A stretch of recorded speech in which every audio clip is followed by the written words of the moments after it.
Good evening, ladies and gentlemen, and welcome to this meeting of the Planning and Development Council of the Town of Oakville. We have regrets from Councillor Duddick, and we hope she's enjoying wherever she is. And Council, do you have any declarations of pecuniary interest? Madam Clerk, I don't see any. We need a mover and seconder to resolve in the committee of the whole. Councillor Lischina, Councillor Grant, all in favor, and that's carried. Council, the first items on our public agenda are the 3 consent items. Are there any questions or comments about any of the consent items? Councillor Sandu. Thank you, Mr. Mayor. Just a general question about item number 1. What would be the impact from an assumption perspective? What increased level of service can the residents expect in that area? Through you, Your Worship, there is no increased level of services in that property. Right now, basically, it's the developers maintaining or carrying out the maintenance on the property. The town has owned the property or the subdivision lands since approximately 2013. And until the subdivision is actually assumed, the developer provides maintenance for the subdivision. Basically, now we're just changing over now with that maintenance period now coming to an end and their construction coming to an end and the town assuming responsibility for it. Thank you very much. I have one other question on item number 2. I noticed that this is an H holding provision removal, but we also have other H holding provisions in North Oakville, specifically on the corner of Niagawa and Dundas, on the northeast side of Niagawa and Dundas. I'm hoping somebody can help me understand how this H removal is in process, but we're still waiting on H removal in that specific area. Through you, Mr. Mayor, I think there are 2 different H symbols. The item number 2 that's in front of you is a holding zone removal. So it's an H that's been placed on the property until specific conditions are identified, and those conditions are in the bylaw. And so once they've satisfied those conditions, the H is released. I think the H you're speaking of in North Oakville is on property on the north side of Dundas, and the H is actually in the official plan, and it signifies that there is to be a high school in that area. So that's an official plan policy that's looking at the high school, and it's completely separate from the holding zone removal. We will be, and there's an outstanding council report to bring forward a report on that, and we will be bringing that report shortly. Thank you very much, Commissioner. Good. Thank you, Mr. Mayor. Thank you. Can I convert that interest into a motion to adopt the consent items? May I put the vote? All in favor? And that's carried. Being in committee of the whole, we don't require seconds. I say that for the benefit of the public who might have found it notable of the difference. The public hearing item first in front of us is the public meeting and recommendation report for the zoning bylaw amendment for Polco Investments Limited at 8091 Progress Court. And we have a presentation from Rob Thun, our senior planner. I hope I got that right. Thank you, Your Worship.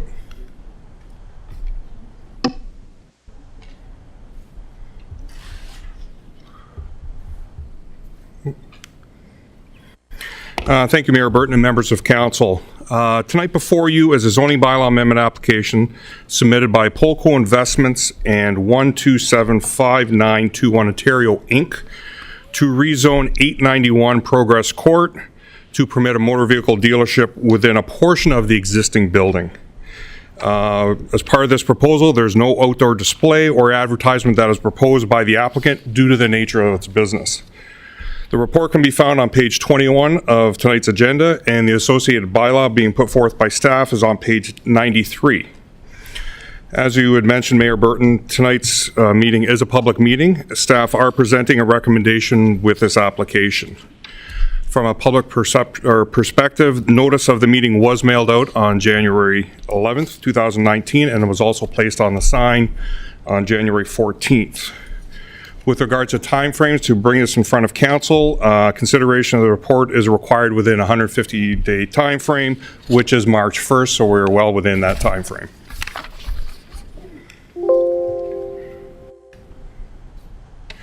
From a locational perspective, the slide on the screen shows you the application area. It is highlighted in the black box and its context with the surrounding area. The property is on the east side of Progress Court, south of the South Service Road West, and surrounding the property are industrial uses and their associated parking lots to the west and to the north in particular.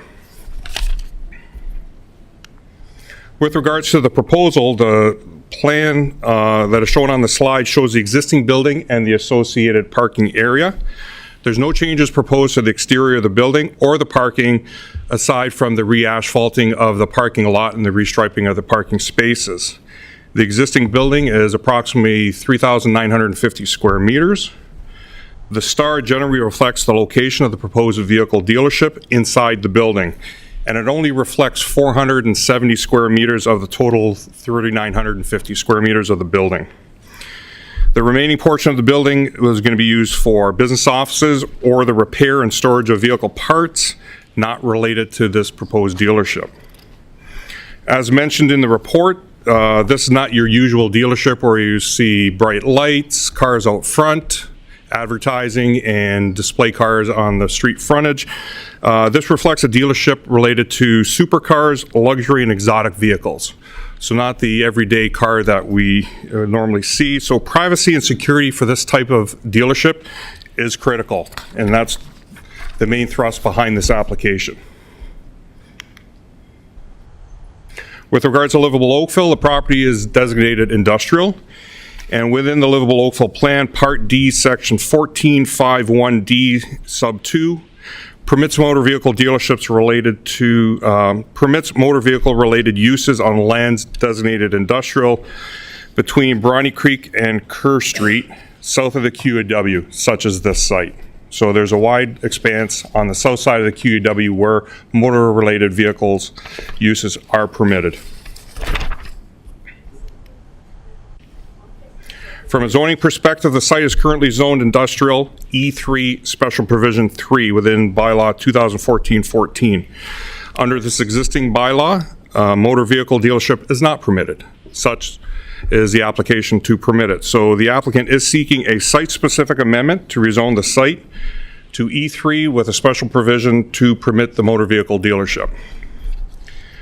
Proposed bylaw 2019-03, which was prepared by staff and is on page 93 of the agenda, sets out the permitted uses and the regulations associated with the site. For clarity, the existing special provision 3 uses and business office were added to that for clarity's sake, along with regulations associated with the proposed dealership. Being one motor vehicle dealership is permitted at a maximum area of 470 square meters.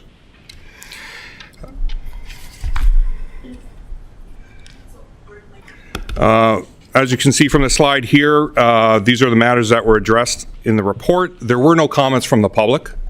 Nothing was submitted, no telephone calls, nothing related to the notices were received by staff. We did do a technical review and an agency review, and no concerns were raised through that process. The application was looked at from consistency and conformity with the PPS, growth plan, and regions plan, and no concerns were raised there. Also, there were no urban design concerns were raised, and site plan approval is not necessary. And the introduction of a motor vehicle dealership on the subject lands also does not undermine the principal land use objective for the industrial designation or the intent of the industrial zone for the following reasons. The location of the proposed dealership is contained within a geographic area established by the automotive related use review as part of the in-zone project, and as reflected in the Livable Oakville plan as mentioned previously. The northerly portion, or the northerly property is zoned E2, Special Provision 3, which does allow for a motor vehicle dealership outright. A number of motor vehicle related uses are already permitted on the site. The size was capped, as I have mentioned. The motor vehicle dealership will be inside the building. It will not be outside. So the housing of their display vehicles will be within the 470 square meters. Similar, their business office would be within a site also. No external advertisement of the proposed dealership is proposed. And that further de-emphasizes the motor vehicle dealership. So in conclusion, Your Worship and members of council, staff are putting forth a recommendation as shown before you for council's consideration. It is consistent with the PPS, conforms with the growth plan, the Halton official plan, the Livable Oakville plan, is considered good planning and in the public interest. Thank you very much, Your Worship. Thank you, Mr. Thun. You've generated a question or two. Councillor Lischina? Thank you, Mr. Thun, for your presentation. So you noted that no outside advertising is proposed by Right. the person or the dealership currently, but if we change it, can it actually happen? So say 3 months from now, they decide they want to put up huge lights and signs, could that happen? Well, we've, through you, Your Worship, to the councillor, we've asked that of the applicant if that was going to occur, and because of the nature of the business, the supercars, the luxury cars, they don't want to advertise that function there, similar to a normal car dealership where you see a Dodge or Ford or one of those types of, But with the change, can that actually happen, though? it can. Councillor Chisholm? Through you, Your Worship, if there are no other questions, I would move that we approve this report, the zoning bylaw amendment application submitted by Polko Investments. Thank you. Are there other questions or comments? May I put the vote? All those in opposed, if any, and that to the public meeting report on the zoning bylaw amendment and plan of subdivision for Oakville Green Development, Inc. And we have a presentation from Mr. Paul Barrett, and we have registered delegations from the proponent. And for the public's benefit, this, unlike the last item, this is a public meeting report where we will not be making a decision. This is the meeting where we receive comment from the public and council, and staff take that away and consider it in preparing a recommendation report to return at a later time. Mr. Barrett, we are ready. Thank you, Mr. Mayor and members of council. I'll just take 1 second to get the right presentation up on screen.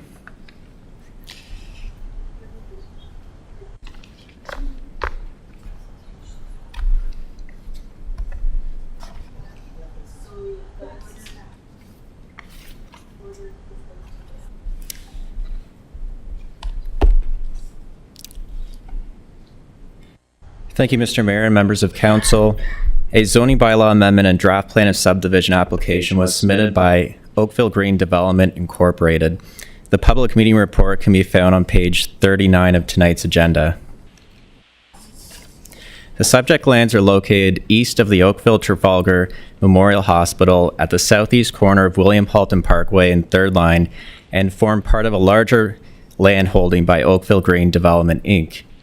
As part of the draft plan of subdivision, it is proposed to divide the subject lands into 3 blocks, reshape the Glen Oak Stormwater Management Pond, which is currently owned by the town, and provide 1 new public road extending from the hospital entrance along 3rd Line through the site to William Halton Parkway. This zoning bylaw amendment application proposes to rezone the subject lands to permit Phase 1 of a health, science, and technology district, which is proposed to consist of 4 15-story buildings, inclusive of a hotel and conference center, medical office, retirement home, and an employment use building with ground floor retail and underground parking spaces using a mechanical parking stacking system. Total floor area proposed is approximately 1 million square feet. In addition, the future development block located at the southeast corner of 3rd Line and William Halton Parkway is proposed to be created and zoned to permit additional floor area and employment uses. The subject lands are designated employment district, which permits a range of land uses such as industrial, institutional, office, service employment uses. Within the employment district, a health-oriented mixed-use node is shown on the north side of Dundas Street West at third line, which limits some employment uses and permits other land uses such as research and development facilities, medical and other offices, clinics, and supportive housing and long-term care facilities. On September 26 of 2017, Council adopted the Urban Structure Official Plan Amendment for the North Oakville West Secondary Plan, which illustrates a node and corridor for further study at third line north of Dundas Street, which pertains to this health-oriented mixed-use node. This study will provide updated policies and delineate the boundaries of this node, the mix of land uses, and the intensity and scale of development. The subject lands are currently zoned existing development. A complete analysis of this application will be undertaken, which includes a review of the listed matters which have been identified in more detail in the staff report. The implementation of the proposed development would require the acquisition and reconfiguration of part of the Glen Oak Stormwater Management Pond. Details with respect to the land exchange being proposed by Oakville Green, the proposed reconfiguration of the stormwater management pond, and the underground connection between parking structures, as well as financial and other considerations, will be presented as part of the recommendation report for Council's consideration. Comments received at this public meeting will also be considered as part of this comprehensive review. In conclusion, Your Worship, staff put forth the following recommendation for Council's consideration. Thank you. Thank you, Mr. Barrett. We have questions right here on council. I'll start down at this end and make my way this way. Mr. Simeone. Through you, Mr. Mayor, may I make a few comments with respect to the matter before you? Sure, why not? Thank you. Through you to the members of the committee, I just wanted to point out, I know there's been a great deal of interest in this property in the past. Both regional council and town council have dealt with it as back in 2015 and town council again in 2016. It's indicated in the report, but I just wanted to remind the committee that staff are very much aware that there are other lands that are owned by the applicant, and we understand that there potentially are new applications coming forward in the future. They're not subject to tonight's application, so clearly we're separating that, and this is why I'm making the comment and Paul's not. But I wanted to let all of you know that staff are aware of it. Staff are also aware of changes proposed to the growth plan that may allow certain things to move forward in the context of the regional review, which may benefit this property and other properties in the future. You might want to make that last sentence, you need to translate that into plain terms. Thank you. For, I think, the benefit of the public and possibly even this member of council. Thank you. So right now before you is a zoning application in conformity with the North Oakville secondary plan. That's all that's before you this evening. The property itself, though, has a larger development scheme the council is likely familiar with. It's been before you in a number of formats, before staff for a number of years now. That application's been withdrawn. In that time frame, the province of Ontario has proposed changes to the growth plan, and in those changes, there may be opportunity to consider some of the development potential that was originally conceived and endorsed by council at the regional and the town level back in 2015. So I'm flagging that for just to make sure you're aware that we're aware of that. Of course, we can't make any recommendations at this time, given the fact that the growth plan hasn't landed. It's not in the final format. You'll hear more about that this evening, and that's all I wanted to share with you. So suffice it to say that the province's contemplated changes to the growth plan are quite complex and they're many-faceted. So we're starting down here with Councillor Santier. Thank you, Mr. Burton. A couple of questions. This particular area that we're looking at right now doesn't include any residential space, correct? Through you, Mr. Mayor, that's correct. But in the rendering that you provided or the sketch that we'd seen up on the screen, there is a senior living facility proposed. Is that correct as well? Through you, Mr. Mayor, that is correct. Can we see that picture again, please? So with the senior living facility there, we're seeing potentially, I'm sorry, my eyesight's not that great, 15 stories. Are part of the units that are in that senior living facility long-term care as well? Through you, Mr. Mayor, one of the items to be considered as identified in the staff report is specifically looking at the question that you're asking and the spectrum of care that would be undertaken in that facility. So whether it would be an independent living unit or whether it be further up on the spectrum and more of a long-term care type of use. It's excellent. So we're still reviewing what it will be used for, but the proposition right now is for a senior living building, right? Through you, Mr. Mayor, that's correct, and it will be specified in the implementing zoning bylaw. The other question that I have in regard to that and generally with this entire property is regarding to parking. I noticed that we have some numbers in the report with how many parking spaces would be provided underneath the facility, but my concern is that the hospital is across the street, and that is offering paid parking. Do we have any indication at this point whether the parking underneath this facility would be paid or not paid? Through you, Mr. Mayor, we don't have an indication at this point if it's paid or not. The applicant's listed as a delegation on this item, and they may be able to provide more insight on that, and we can certainly report back to council as part of the recommendation report on that issue. Excellent. I would love to know whether it's paid or not, and I'd also like to understand what the ratios proposed underneath the building, how those would apply to the different proposed building uses.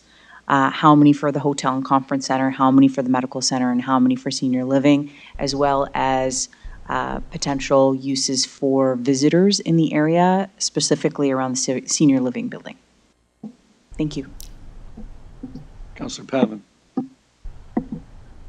Thank you. Just to add to Councillor Sandu's request on the parking, I'm really interested in knowing the parking strategy and that type of parking building. Do we have anything similar to that in Oakville?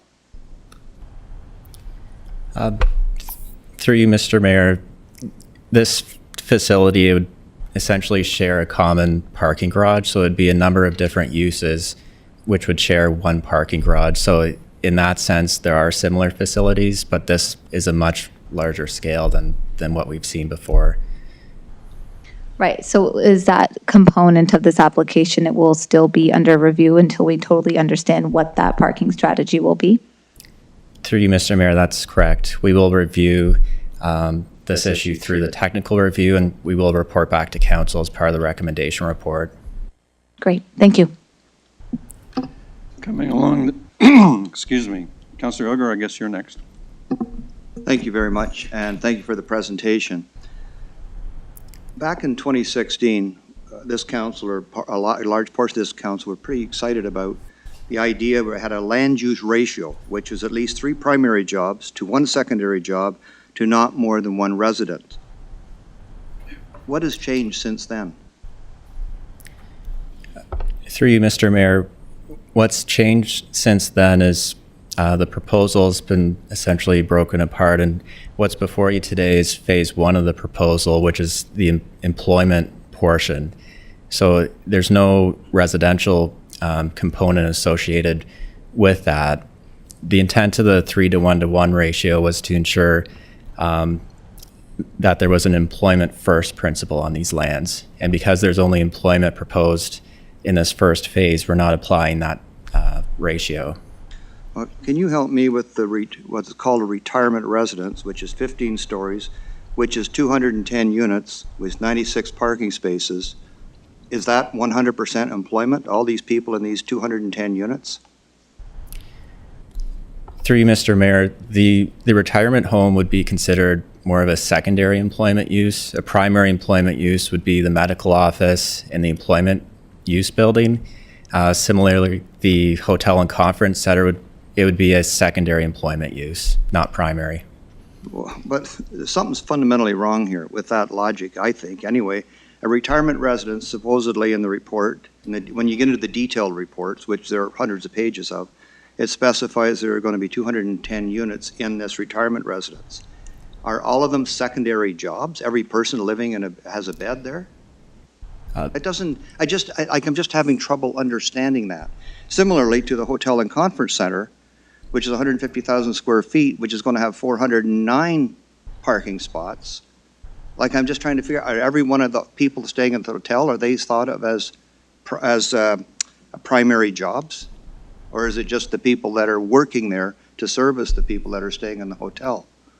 Through you, Mr. Mayor, it would be the people that are employed by the hotel that would be counted as a secondary job.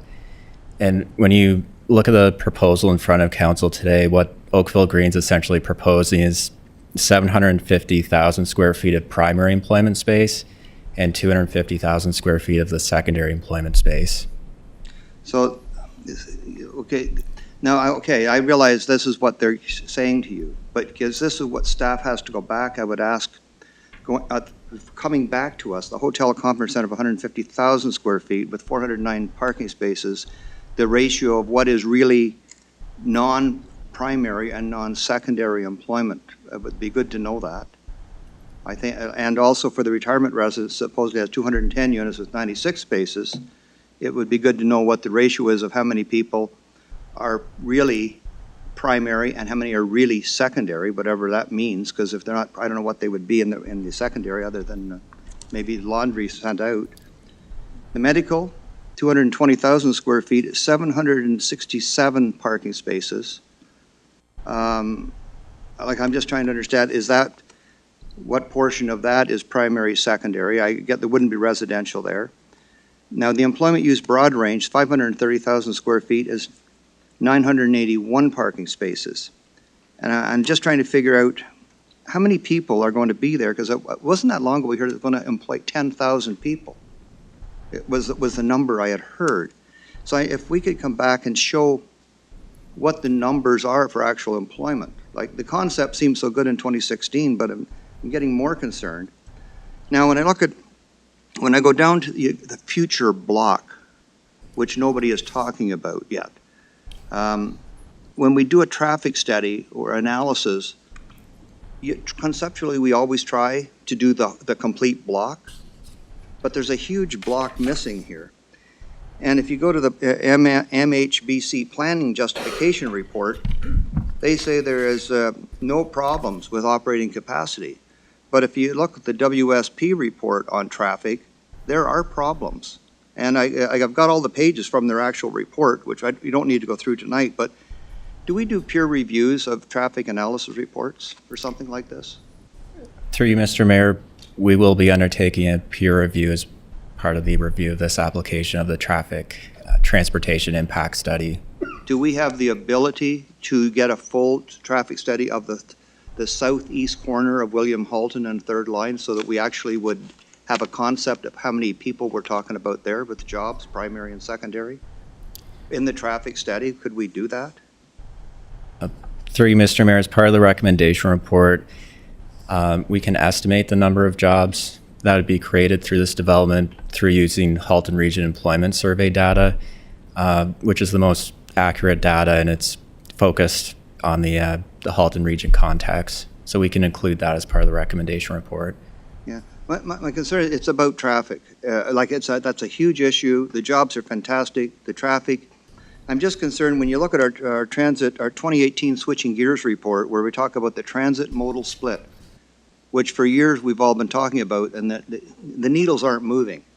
And even in 2021, we're saying the transit modal split is 10%, but the Oakville transit is 3%, and the GO train is 7%.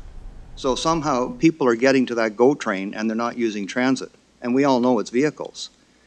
And it doesn't look like it's going to get a lot better over from now, from 2021 even to 2031. So I would ask we go back and take a look at all these numbers. And transit has a major impact on us, on the roads we have. And they're either going to be going Dundas, Third Line, William Halton, or Bronte, basically, from what I can see in the traffic study report, that the details they did. That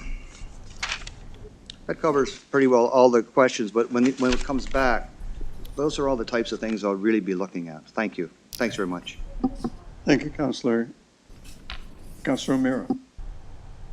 It's this one here. Thank you very much, Your Worship. Well, I have two questions, and Councillor Elgar talked on the question that I had, and I had, well, firstly, let's start with this one. With the caveat that our Director of Planning gave us that things are bound to change with the province, why would this come forward right now, knowing that things are apt to change? Through your worship to the councillor. So the applicant had an active application before this council, which was in the middle of being processed when the province changed the growth plan, changing the rules of how that development may work about a year or so ago. At that point in time, the applicant chose to revisit the proposal to see what make sense. In the intervening timeframe, they filed this zoning application simply in conformity with the existing policies of the plan and worrying about other things for another time because they wanted to get the development going. In the meantime, the province has now again changed the growth plan again. We're trying to assess how that may affect the balance of the site as it doesn't affect the application before you this evening. So the changes that may or may not come down will not affect this application then? Is that, sorry? So to be clear, the application before you tonight is not subject to any change that I'm aware of in the proposed changes to the growth plan or the existing growth plan. That would be for future phases of this development. So what you're dealing with tonight is really a zoning in conformity with your own policy document in North Oakville area. Okay, thank you for that clarification. And then my second point, again, goes back to what Councillor Elgar was asking. And I've asked staff for a report back on how we're defining senior living because it just keeps popping up in every zoning that we have, whether it's employment or residential and I'm not clear on what it is. And still, again, here we are having to make a decision on this, and I don't know what we are defining as senior living, where it fits in this town or when it fits in zoning. So if we could get some clarity on how we're going to define this so we have some consistency around this table about what it is we're talking about, whether it's employment or living or residential or what it is. But it's a moving target, and I don't understand what the definition is, and it keeps popping up in applications before me. So if we could get that, I would appreciate it. Thank you. Thank you. Are there any other questions or comments? Are there members of the public with information for staff and council on this matter? Yes, I know. All right, I see none. Is Eldon Theodore here? And Mr. Theodore, do you want to present any information? Mr. Theodore is listed as appearing on behalf of the applicant. Thank you, Your Worship and members of council. I do have a presentation, but I think it would be better spent focusing on responding to some of the questions that were raised by staff. I think that may be more helpful to this committee rather than going through a presentation. I think my colleague, Mr. Paul Barrett, gave a great presentation on the proposal. So with your indulgence, I could speak to some of the specific items that were raised and just confirm that we are continuing to work with staff through some of these questions and other details that we're dealing with. The first question related to the seniors living facility. The proposal is that we ensure that the uses comply with the secondary plan policy. So nursing home, long-term care, assisted living, that's what we're currently focusing on. If it requires a relabeling, we'll address that as part of our resubmission. In speaking to the parking, whether it's paid or not, our intent is to look at a paid option, simply because if it was not paid, then we would be pulling revenue from the hospital. And so we want to work with staff to figure out what the appropriate pay structure would be, which would be operated by the overall condominium at a later stage when this overall development is framed. There were questions about the parking strategy and how it works. In our original submission, we proposed a system of automated parking stackers. Staff has asked us a number of questions of clarification on how it operates. The actual system is constructed in Germany. So in order to get those answers to staff, we have to do a number of assessments and do a number of trials with different versions. The timing for that doesn't align with the approval process. So we have moved forward with a secondary alternative and leaving a placeholder, and that's what we propose to staff, a placeholder to allow for that automated system in the future. So I'm just going to flip to a quick slide here. What we intend to do is move forward with traditional underground parking, and where feasible and where it makes sense, allow for manual parking stackers in locations that would be operated through a concierge system. So that was a recent submission that we made to staff in response to some of the questions.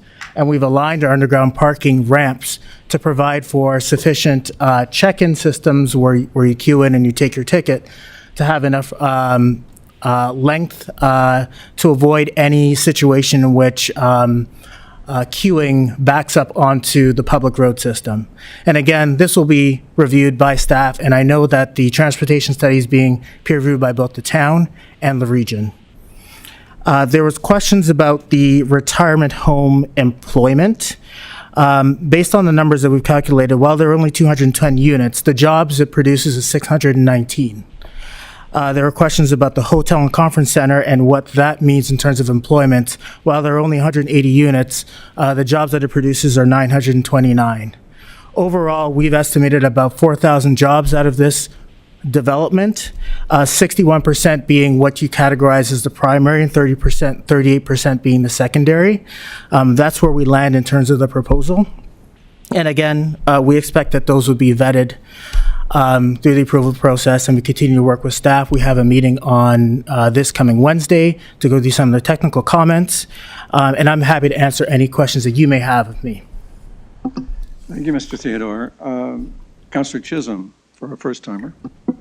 Thank you, Your Worship. Maybe it's a little premature. I'm seeing you're stacking your vehicles. How does that work? If I'm looking at the car on the top, if somebody has to leave for work and this car is at the bottom, how do they get out? Through Your Worship, those parking stackers will be operated through a concierge system, so there would be someone actually operating them and would help to manage the movement of those cars. Thank you. You'll be leaving your key. Councillor Exactly. Sandu. Thank you, Mayor Burton. So just trying to also understand with regard to Councillor O'Meara's comments about the senior care facility. I'm not, you mentioned relabeling. I'm not so concerned about the relabeling. What I'm trying to understand is whether there's going to be adequate long-term care in the region, the town, and the ward. And then I'm also really trying to understand how the parking is going to relate to those facilities. So the facilities that you have listed, we really need to understand how many of those are going to be related to the people that are living there versus the people that are visiting versus the people that are in the hotel and coming for conferences.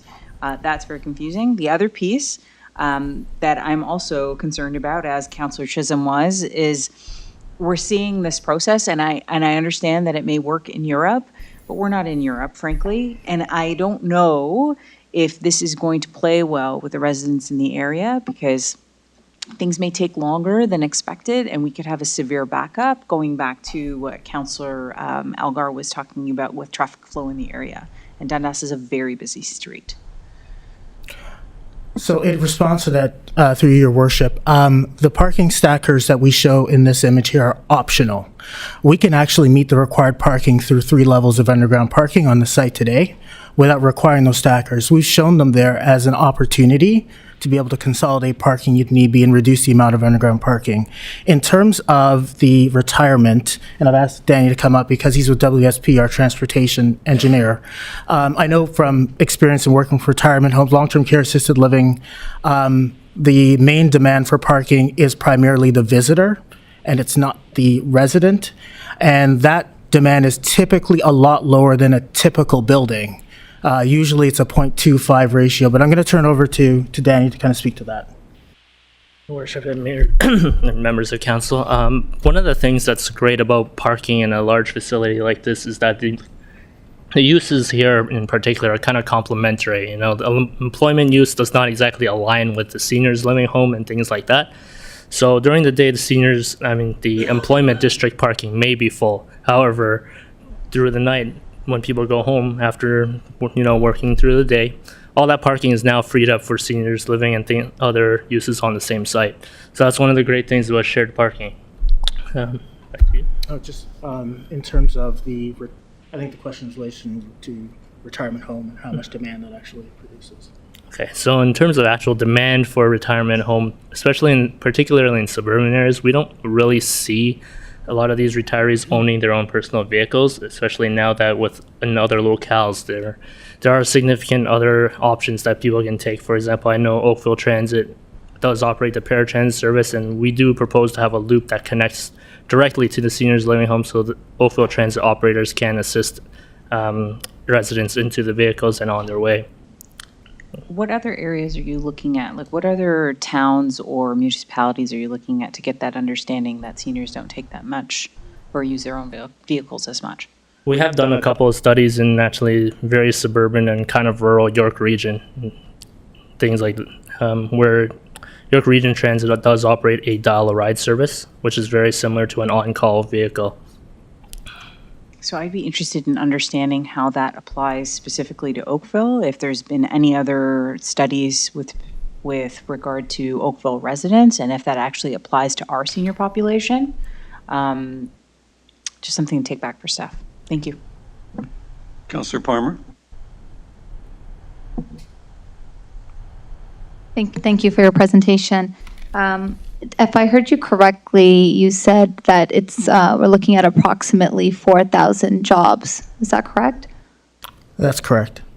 Okay. And so your new traditional underground parking alternative calculates for 2,200 spots. So help me understand the 4,000 jobs, people driving to work, and the 2,200 spots. There's a gap there. How will we facilitate the parking if we're having employment and visitors? Through your worship, it's while the development provides for 4,000 jobs, it's the expectation that some of those jobs can be part-time. So those, you're looking at multiple employees, as well as not everybody works at the same time. So the parking requirements are based on the town's parking bylaw. So we're not seeking a relief from the requirement of the bylaw itself. But what we're doing is projecting the potential employment that can come out of this development. Whether it reaches 4,000 jobs, which is, a high premium number, it is hypothetical. We're approximating based on rates that are provided that we can utilize. But what we do know is from a parking perspective, the floor area that we're proposing and the number of parking spaces that we're accommodating for meets the bylaw. Meets the bylaw. Okay. Thank you. I look forward to seeing a full analysis on the parking and traffic management. Thank you. Councillor Hilger? Thank you very much coming and presenting. It helps us to understand. I'm looking at your numbers. You were saying 3,014 parking spaces, and now you've shrunk it down 25%. You've come up with 2,265. Why the reduction to 25%? Through your worship, the parking stacker system that we were looking at afforded a certain surplus based on simply design. So we were able to put in that many spaces regardless of whether it was required or not. So that provided an opportunity for the future. In this scenario that we're showing right here, this is following a traditional parking system. So it's just regular underground parking spaces to which we are meeting the bylaw requirement as opposed to putting in a surplus. Now, as you can see, there's a potential for the third level of underground parking to be expanded should we determine that additional parking spaces are needed, and that could all be accommodated as part of design, particularly when we get to the site plan stage.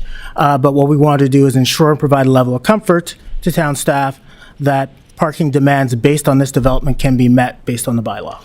So based on you've already done all the numbers, I wouldn't mind if you just go through them slowly for me. The hotel, 180 units right now is what you're proposing. What are the number of primary jobs and what are the number of secondary jobs? And how many residents do you figure or people are going to be staying there on any particular average day? So through your worship, I can't speak to the usage of the hotel, but what I can tell you is that hotel is under the secondary job category. And those... The numbers, it doesn't matter whether it's Sure. primary or secondary. Hotel, we anticipate 929 jobs. Sorry, 29. 929 jobs. And you've only got 409 parking spaces. So if you have two, so I guess people are coming and going. I get it. But you still need room for people that are staying there to park, I would think. To your worship, that is correct. And the assumption is that while people do come and they stay, again, and as is mentioned by our transportation engineer, and the reason why we have a combined underground parking system is that there's a shared parking relationship that can allow for the ebbs and flows. But workers at a hotel, they're not all working at the same time. I get So that. similar to conference components that also operate with the hotel, they're not there at the same time. So there will be shifts that are all accommodated within what the town prescribes as the requirement for parking, which again, we're meeting in terms of the bylaw. Okay, and those are all secondary jobs, right? That's correct. Okay. Now, let's go to the retirement unit with 210 units that has 96 parking spaces. How many are primary and how many are secondary there? So again, that type of use is a secondary All secondary, use. okay. And So how many that's- people? And that's 619 jobs. 619 jobs and 96 parking spaces. That's correct. I see. The medical is 220,000 square feet. What are primary and what are secondary there? Those are all primary jobs, 1,362. Two, okay. And 767 parking spaces. I assume those would primarily be day jobs, so not night jobs, so. It like, depends. You're squeezing It two really people. depends on the operator, and it depends on the on the shift. Like what we're looking at within this development is not just 9 to 5 jobs, but tech jobs and pharmaceutical jobs where people can be working later into the night, or people could be working earlier, or people could have certain shifts during the day. We're seeing those shifts already in the industry in terms of flexibility of workspace. Okay. So all of that can be accommodated. And again, it's meeting the bylaw requirement for parking. Now, employment, you've got 530,000 square feet. How many primary jobs are in that Those are- 15-story building? 3,288 jobs. 3,288? 288 jobs. 3288? And that's 981 parking spaces. Okay. Now, this is phase one of your project. The next phase, which is the southeast corner of William Halton and Third Line, what are the numbers going to look like there? Like when you're doing traffic analysis reports, wouldn't it be good to do one and get everything and we know all at once where the roads should be and the width they should be? Through your worship, and in discussions with staff during pre-consultation and understanding the parameters of connections of the site, what we have done as part of our submission analysis is identified from a vehicular connection perspective, and as you can see on the sketch here, where those possible connections could be. In terms of what will happen for future uses, while we had a previous concept of what that could become, as you can see from this submission, the concept has changed. And we anticipate when we come forward with future applications, that may change as well. So we're taking it one phase at a time. Now, with regard to back in 2016 when it was the 3-1-1 ratio, is that still what you are aiming for this site? I guess this, just reiterating the point that was made by Mr. Barrett with respect to the 3-1-1, that formula was put in place to control residential. Yes. And it was specifically intended to ensure that if you're going to have one resident, you're going to have at least 3 primary jobs and 1 secondary job to support that. So you have an overall 3-to-1-to-1 ratio. In this case, should residential occur, having an initial stage of employment now defines what that ratio or what that residential population can be. So there's no need to apply the ratio given that there is no residential. There are no residential uses part of the proposal. Should they move forward, this phase will inform any future residential component. Okay, I guess the only discussion could be a retirement. If you got 210 units, I doubt if they're all employees that are sleeping in the beds there. You give me that, won't you? Absolutely. So, and technically, they don't count towards residential units because they are care units. They are people, long-term care, assisted living, nursing homes. There's a certain level of care that is occurring within those buildings. So those units can't be sold. And sometimes they're shared. No, I get it. It's good, but it's really good if we can get all of this information out to us when it comes back to us. And I guess my traffic, again, is a big issue, especially when I look at what the projection is for the mode of transportation and what the traffic engineering have come back with. If you go through all the red areas where they highlight in red where things aren't exactly compatible, to take another look at that. I'm very concerned about that. So thank you very much, and thank you very much for all the details you've provided. Thank you, Councillor. Thank you, Council, for the questions. Mr. Planning Director, do you have a list to, you have your traditional list for me? I do, Your Worship, and through you to the members of the committee. It seems to have broken into two large blocks. I'll use that to define it, and I will commit to working with the clerk after to help us make this more legible. But we have two areas of focus. One is the parking strategy and related transportation strategy for the site as a heading that council would like to see other studies or examples with an Oakville context relative to it. We like it breakdown by use. We like understanding if the units or the parking spaces are paid, and if so, how are they allocated with respect to the use? We'd like to look at other traffic analysis that has been done in the area, in addition to what's been submitted by the consultant. We want to remind ourselves that what was in the the transit plan. We want to understand road capacities, traffic impact, and an analysis of the gap between some of the parking numbers we heard and the number of jobs that we saw.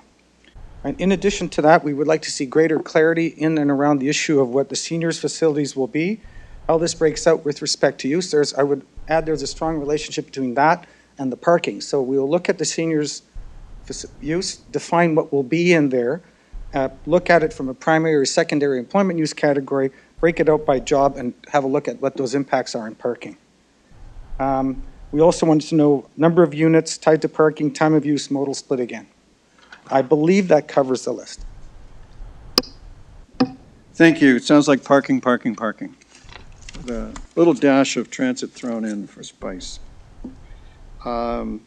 May I have a mover for the recommendation in the agenda?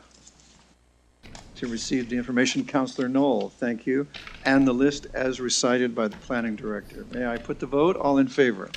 Opposed, if any? That's received and carried. Thank you.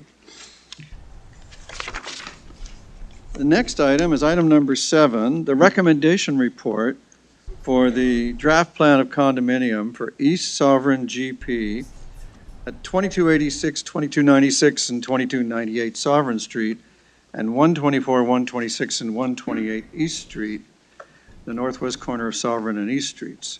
And we have a presentation available from Mr. Paul Barrett. Sean? Your Worship, unless my colleagues have any considerations, I think we've all reviewed this and understand what we're looking at here. I'd be happy to move the recommendation at this point. Any member of council want additional information, have questions or comments? Would you like me to put the vote? All those in favor? Opposed, if any? And that's carried. Mr. Barrett, you're off the hook. The next item before us is the information report on the proposed town-initiated official plan amendment, revised pre-consultation requirements. And we have a presentation from Heinz Hecht. And we have generated, it appears to me, some hot interest from the development community. We have an intervention from the builders and land developers lobby group, and we have an intervention from the North Oakville landowners. So obviously some nerve has been struck. Mr. Hecht, let's hear about that nerve.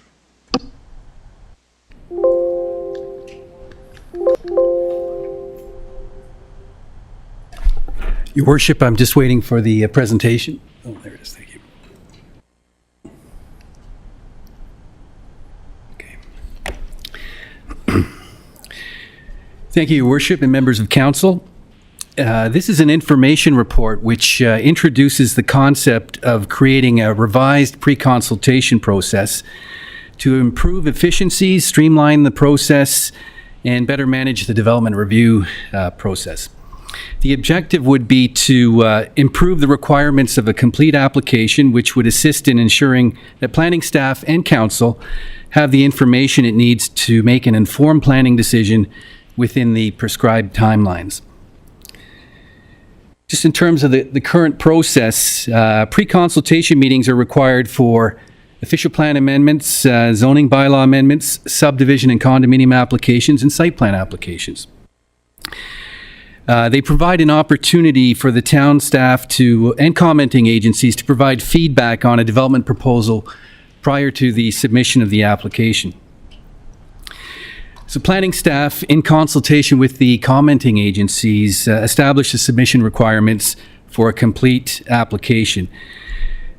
The pre-con agreements would typically identify the specific plans and information to be submitted, including the need for various technical studies, such as traffic studies, environmental studies, urban design, and so on. In the examination of our current process, it became clear that the processing timelines are significantly influenced by the amount of time necessary to complete the coordinated review of the technical studies and supporting studies, including allowing time for multiple reiterations and revisions that are undertaken in response to comments received.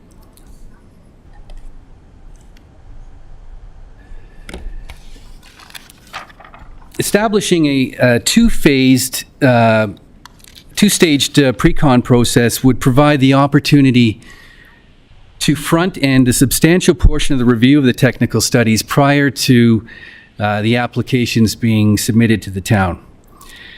This ensures that the technical studies are prepared in accordance with the appropriate terms of reference prior to the submission, and therefore prior to starting the decision clock. A further benefit of the phased pre-con process would be to allow proposals to be modified or refined where required to coordinate with the technical analysis prior, again, to the formal submission of the application, therefore saving time both on behalf of the proponent and town staff. The report also provides an overview of the matters to be further discussed through the official plan amendment process, such as establishing graduated application fees, possible exemptions to this process. The proposed official plan amendments in terms of implementation, should council endorse this approach, amendments would be required to the livable Oakville plan as well as the North Oakville East and West secondary plans. The official plan amendments would follow the Planning Act process in terms of statutory public meetings and consultation. And subject to council's endorsement, it would be our intention to have a report for council's consideration sometime prior to the summer. In terms of the feedback that we received from some of the legal firms, we expect to have further discussions with all the stakeholders as part of the official plan amendment process, and including statutory public meetings where further implementation details will be available on a lot of the questions that were received recently. That concludes my presentation, Your Worship. Thank you. Are there questions or comments? Councillor O'Meara? Thank you, Your Worship. I have a couple of questions around this, and it's actually gives us an opportunity to pull the curtain back on how this works. But is there a list of prospective studies that you sort of, okay, for this application, we need these 4, these 5, and then you might be able to haggle over the 6th or 7th, or do we have the ability to just ask an applicant for any study that we feel we might need that they may or may not know of or be, I mean, where does this list generate? And is it an agreed list, or is there a moving goalpost on this? I mean, how does that work? Okay. Through you, Your Worship, to the councillor, there is if you like, a shopping list of potential studies that are available to be requested, and the typical studies are the obvious ones. Theoretically, the town staff or the commenting agencies could request any form of study. Obviously, it needs to have some relevance to the application, but theoretically, there's no limit to what could be established or requested at the time. In terms of agreeing on to what submission requirements there are or will be on an application, that's done collectively with the input of the commenting agencies. And the pre-consultation agreement is the document that formalizes those discussions and outlines what the submission requirements would be. And that's signed by both the applicant as well as town staff and the Conservation Authority in the region as well. Sorry, Director, if you want to answer that. Just to add to, through you, Your Worship, to what Heinz has indicated to, the actual list is located in Livable Oakville Plan.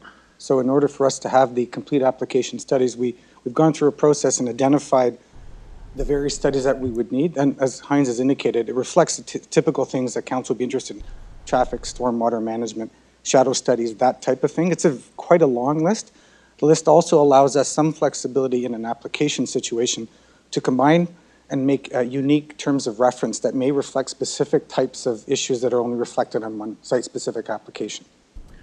Okay, thank you for that. And then I guess my last question is, do we have provincial authority to do this?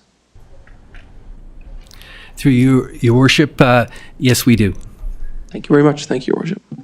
If it's in your OP and the OP's been approved by the province, you're golden. All right, Councillor Liszczyna.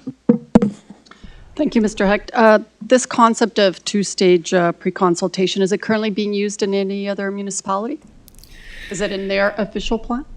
Through you, your worship, to the councillor, not that we're aware of to date, but this would be something that would be, from what we understand, a unique opportunity. Thank you, Councillor. Councillor Chisholm. Thank you, Your Worship. I'm just referring to Weirfold's comments, and I just need clarity because I'm kind of struggling with this, and maybe you can assist me. On page 3 of their report, they're saying there's a simpler way to do it. The municipality could amend the official plan to require all studies submitted with an application are in accordance with the applicable terms of reference, and they are not associated with the application would not be deemed complete. So I'm having difficulty. Can we not do it that way, or do we have to have another formal pre-consult? So through you, Worship, you raise a good question. So the Planning Act process allows the municipality to obtain the pre-consultation and the list of studies, so we're relying on that to give us the authority. When it comes to getting information from developers, we're precluded from dealing with the quality of the information. We can only look for that you have a traffic study. We can't go through the traffic study and say, we don't agree with this, we don't agree with that. We asked for a traffic study, it looked at these roads, we accept it. Whether or not that information is what we would look for is another matter. So what we're trying to do is remember, we're working under the Bill 139 time clock, where we're trying to get as much information in advance so that council has information from a written record standpoint. And we're really asking the development community to join us in that process and provide all the information that's necessary so that you can make an informed decision. When there has been disputes in the past, I participated in one on a complete application on an application in this community. And when the clock starts ticking, it's different than what's indicated in this letter. It puts us at a distinct disadvantage if we go that route. We're trying to get information up front as much as we can in the process so that we can respond within the time frame.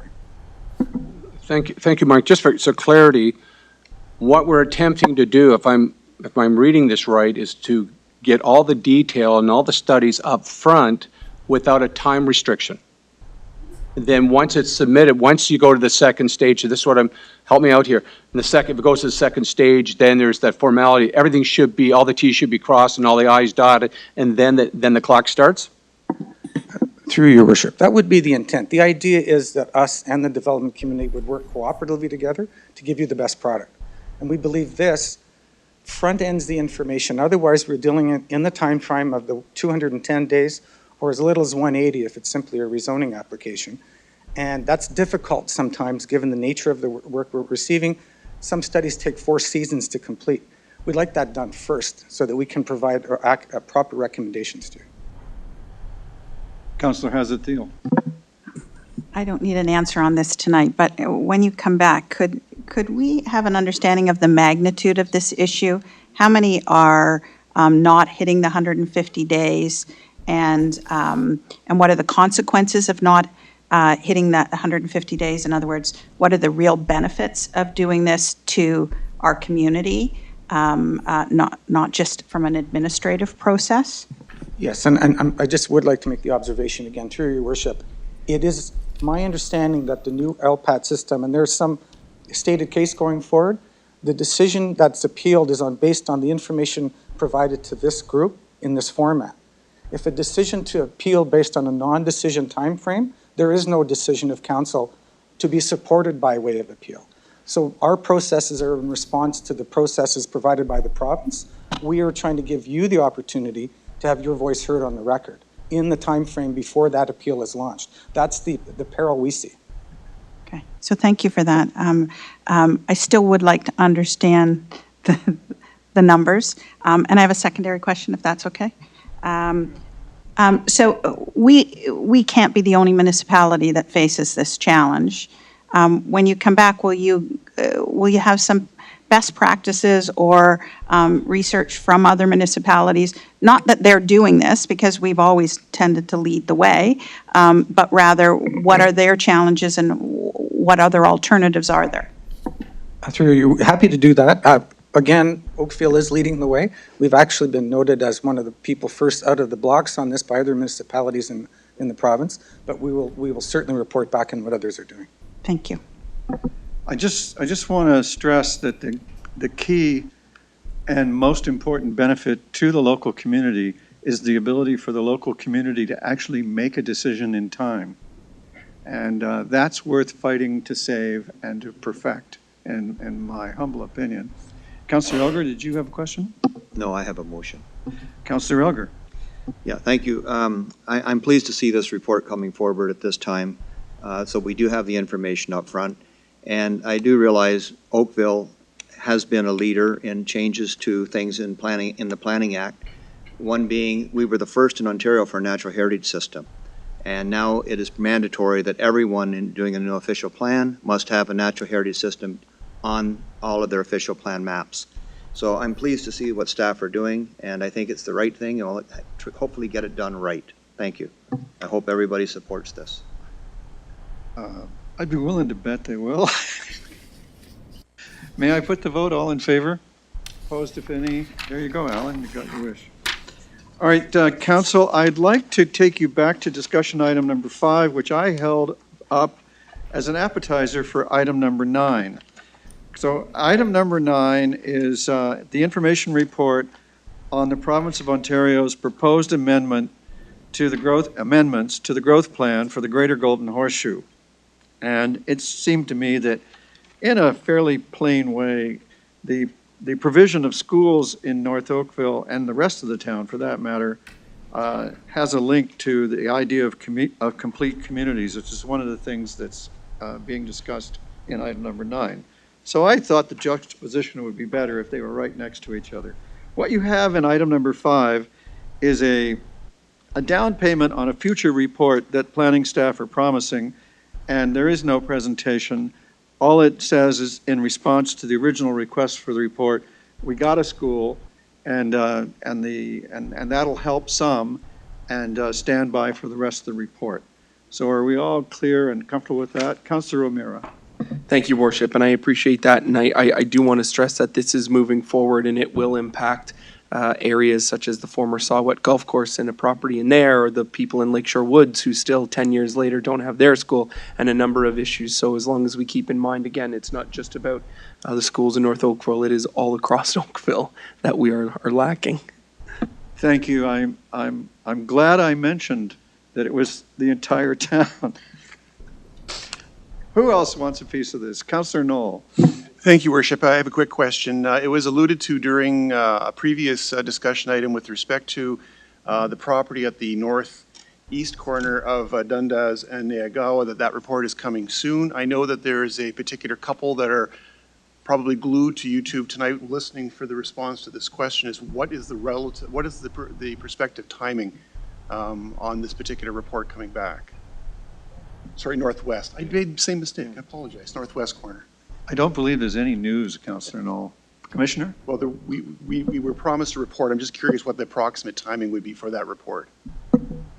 We're hoping to bring that report in this spring. This spring? So in the next couple of months, so we're looking at bringing something back to council. That's great. Thank you very much.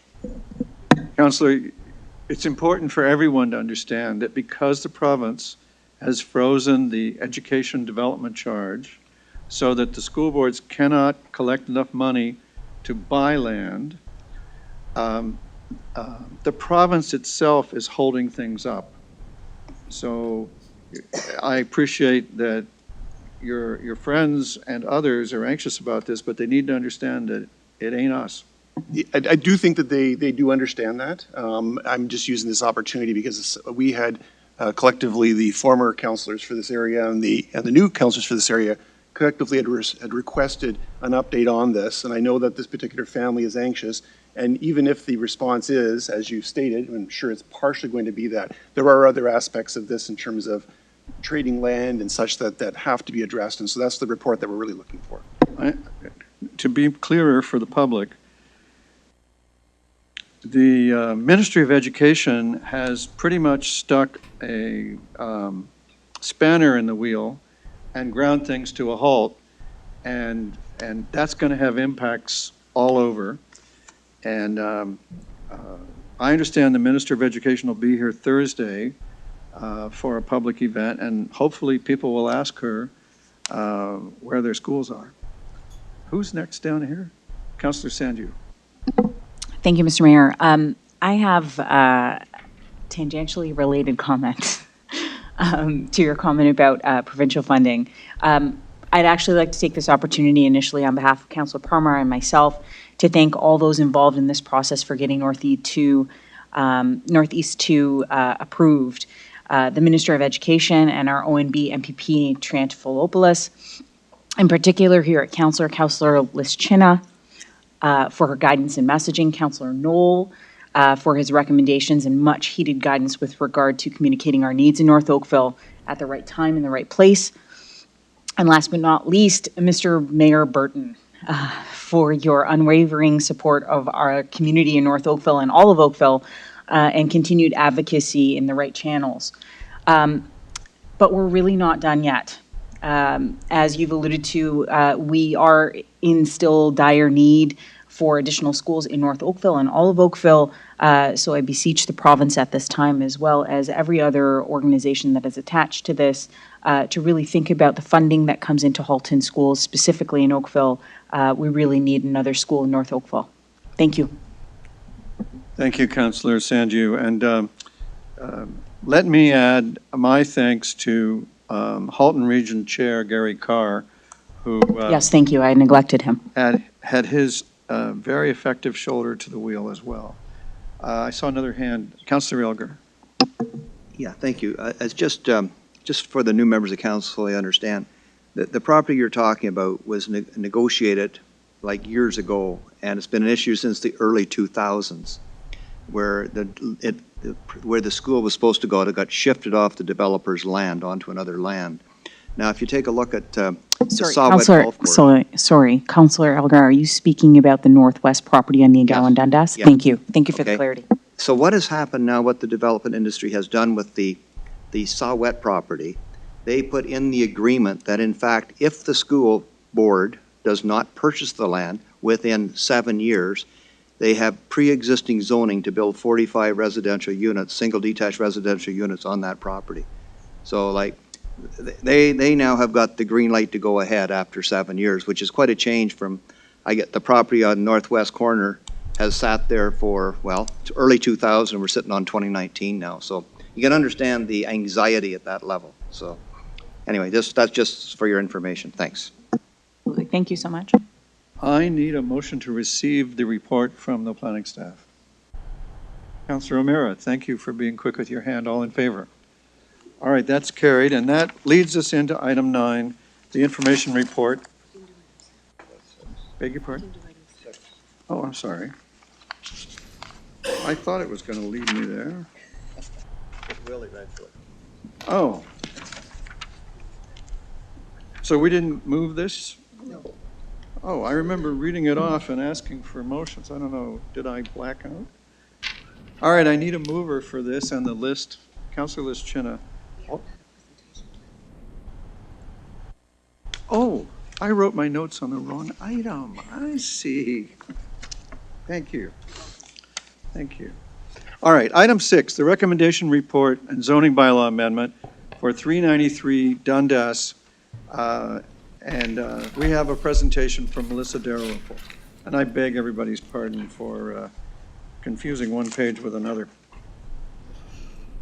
Thank you, Mayor Burton and members of council. This presentation will provide an overview of the recommendation report for a zoning bylaw amendment at 393 Dundas Street West, which can be found on page 9 of tonight's addendum agenda.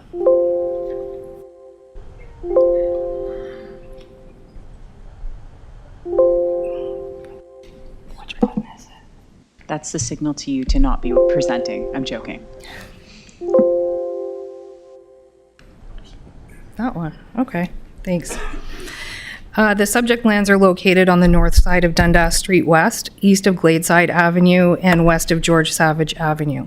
Shannon's Creek is located to the east, and lands to the north and west were subject to recently approved official plan amendment and zoning bylaw amendment applications to allow a similar mixed-use development. The purpose of the proposed zoning bylaw amendment is to rezone the lands from existing development to Dundas Urban Core and Natural Heritage System. The proposed DUC zone includes a site-specific special provision and holding zone. The proposed 10-story mixed-use building contains 290 units and is sited at the intersection of Dundas Street West and Trailside Drive, with a block of 15 stacked townhouse units located further north, fronting onto Trailside Drive. The building includes 275 square meters of commercial space fronting onto Trailside Drive.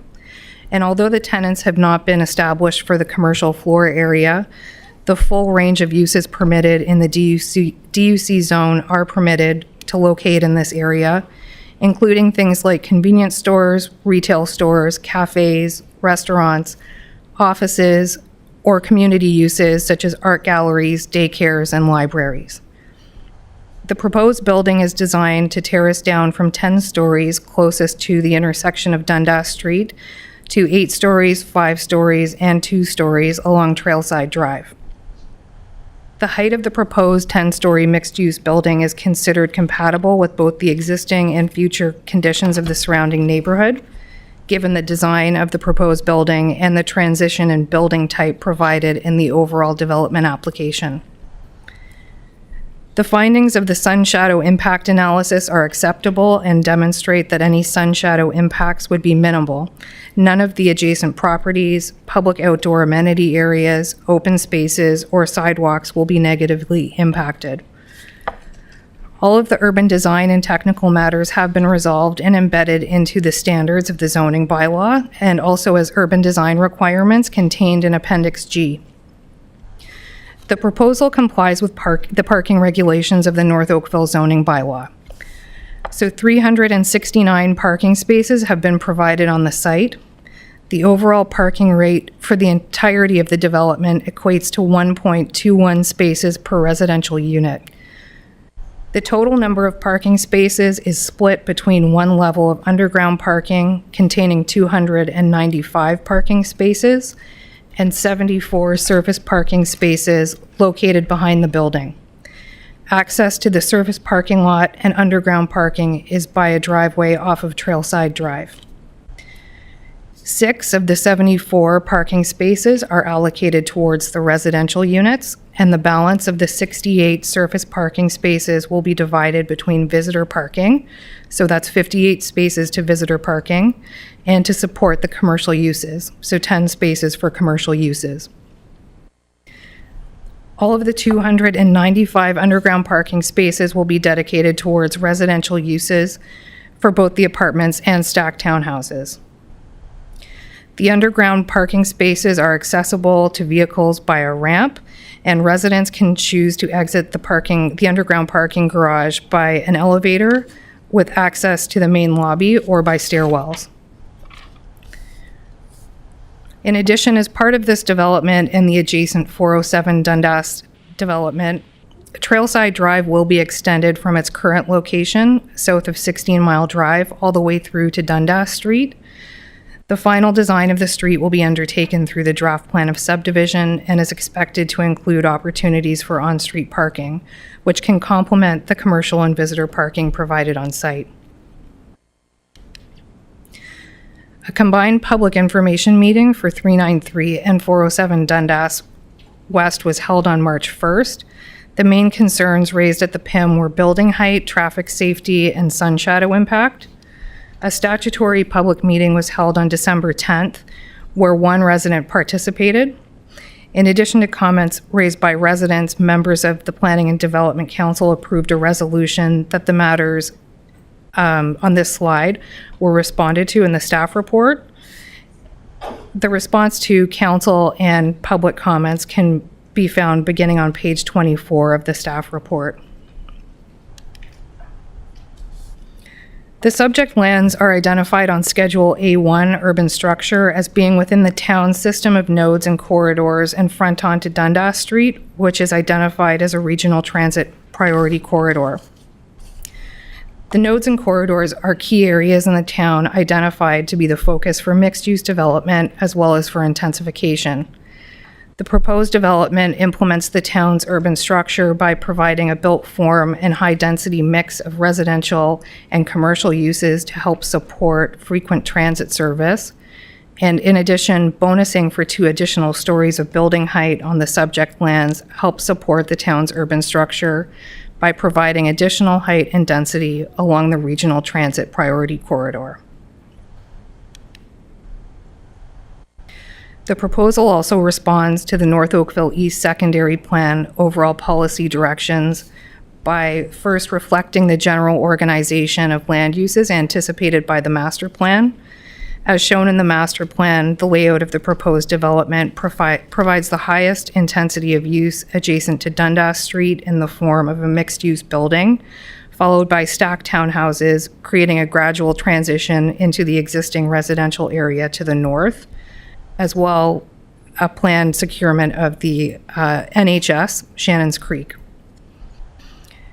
It also maintains the general intent of the Dundas Urban Core land use permissions in terms of use, orientation, and massing.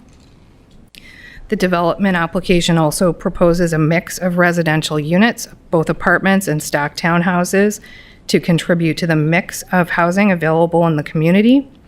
And also, the commercial space that has been provided at grade on Trailside will help facilitate the Dundas corridor becoming a true mixed-use urban area.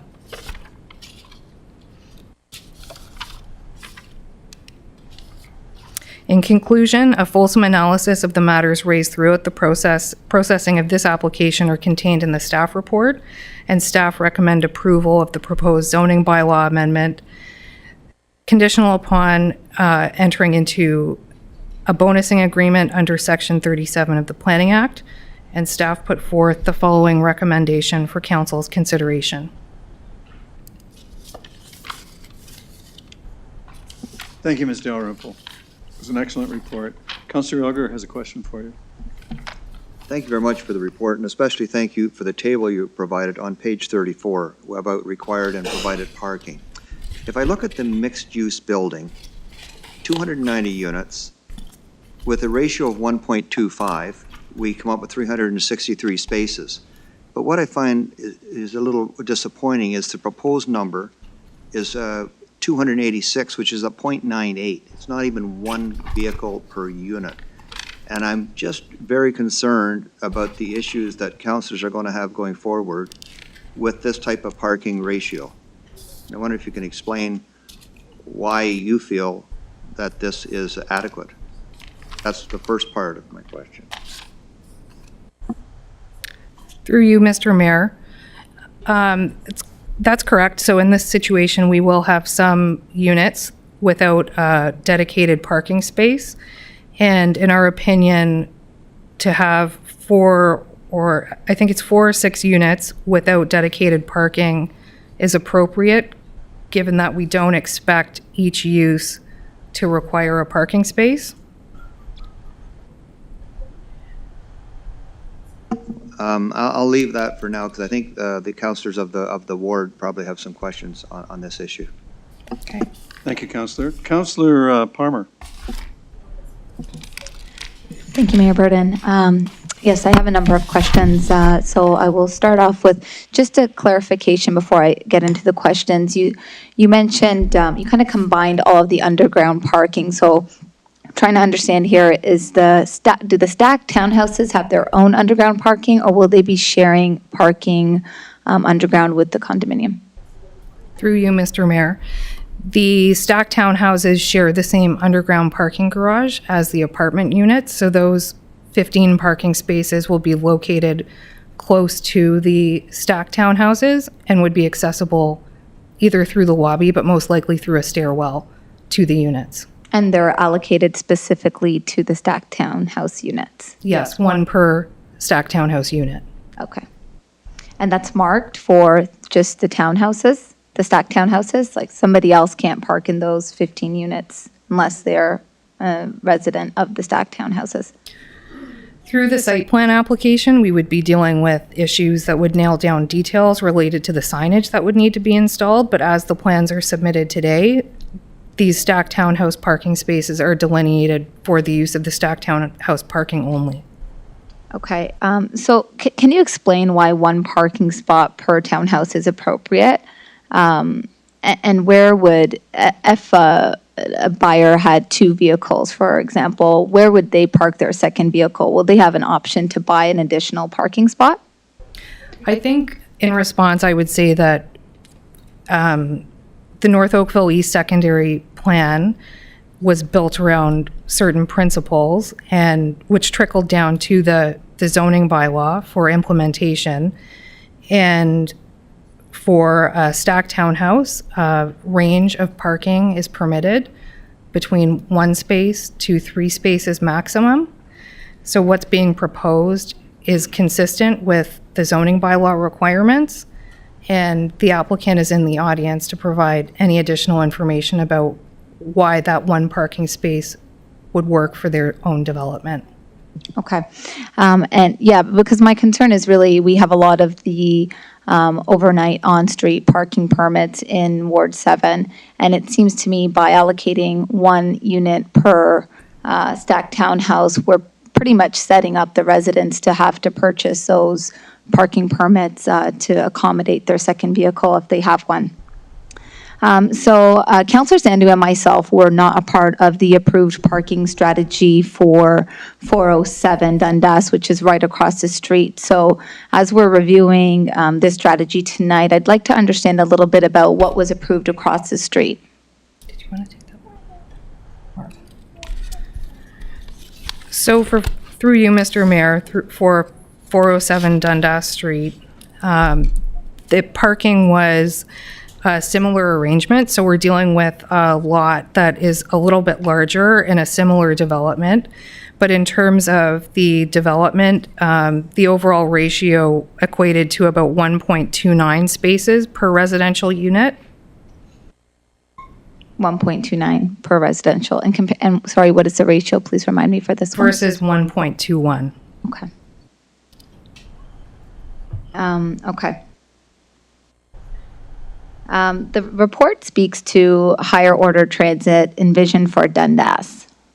So can we speak to that and what exactly that is and when it will be implemented?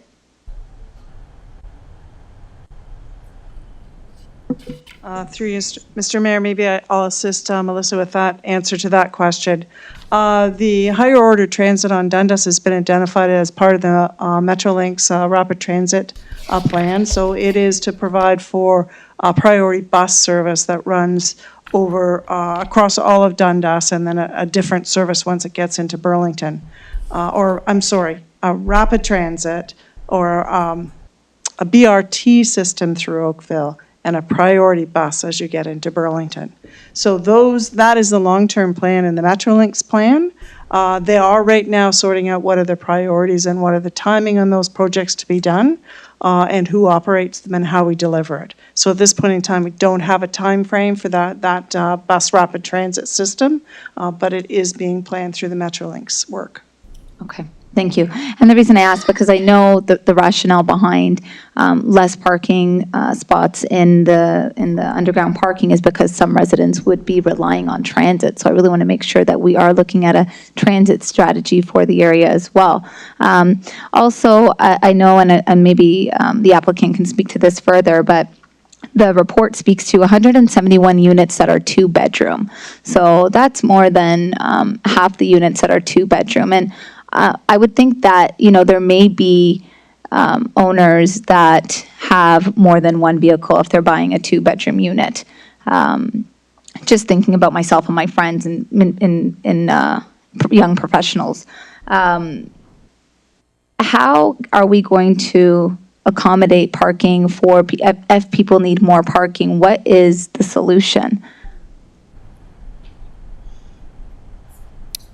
I think I would turn it to the applicant for some additional information. I know that if this development is approved, it would be conditional upon bonusing, and the applicant has mentioned that they're willing to implement transportation demand measures to assist with the management of parking on site. So I'll leave it to them to explain that. Okay, and so that also, I have a question about that as well. I wanted to know if the Section 37 benefits contemplated included the applicant's efforts on the transportation demand management. So I'll wait for those comments as well.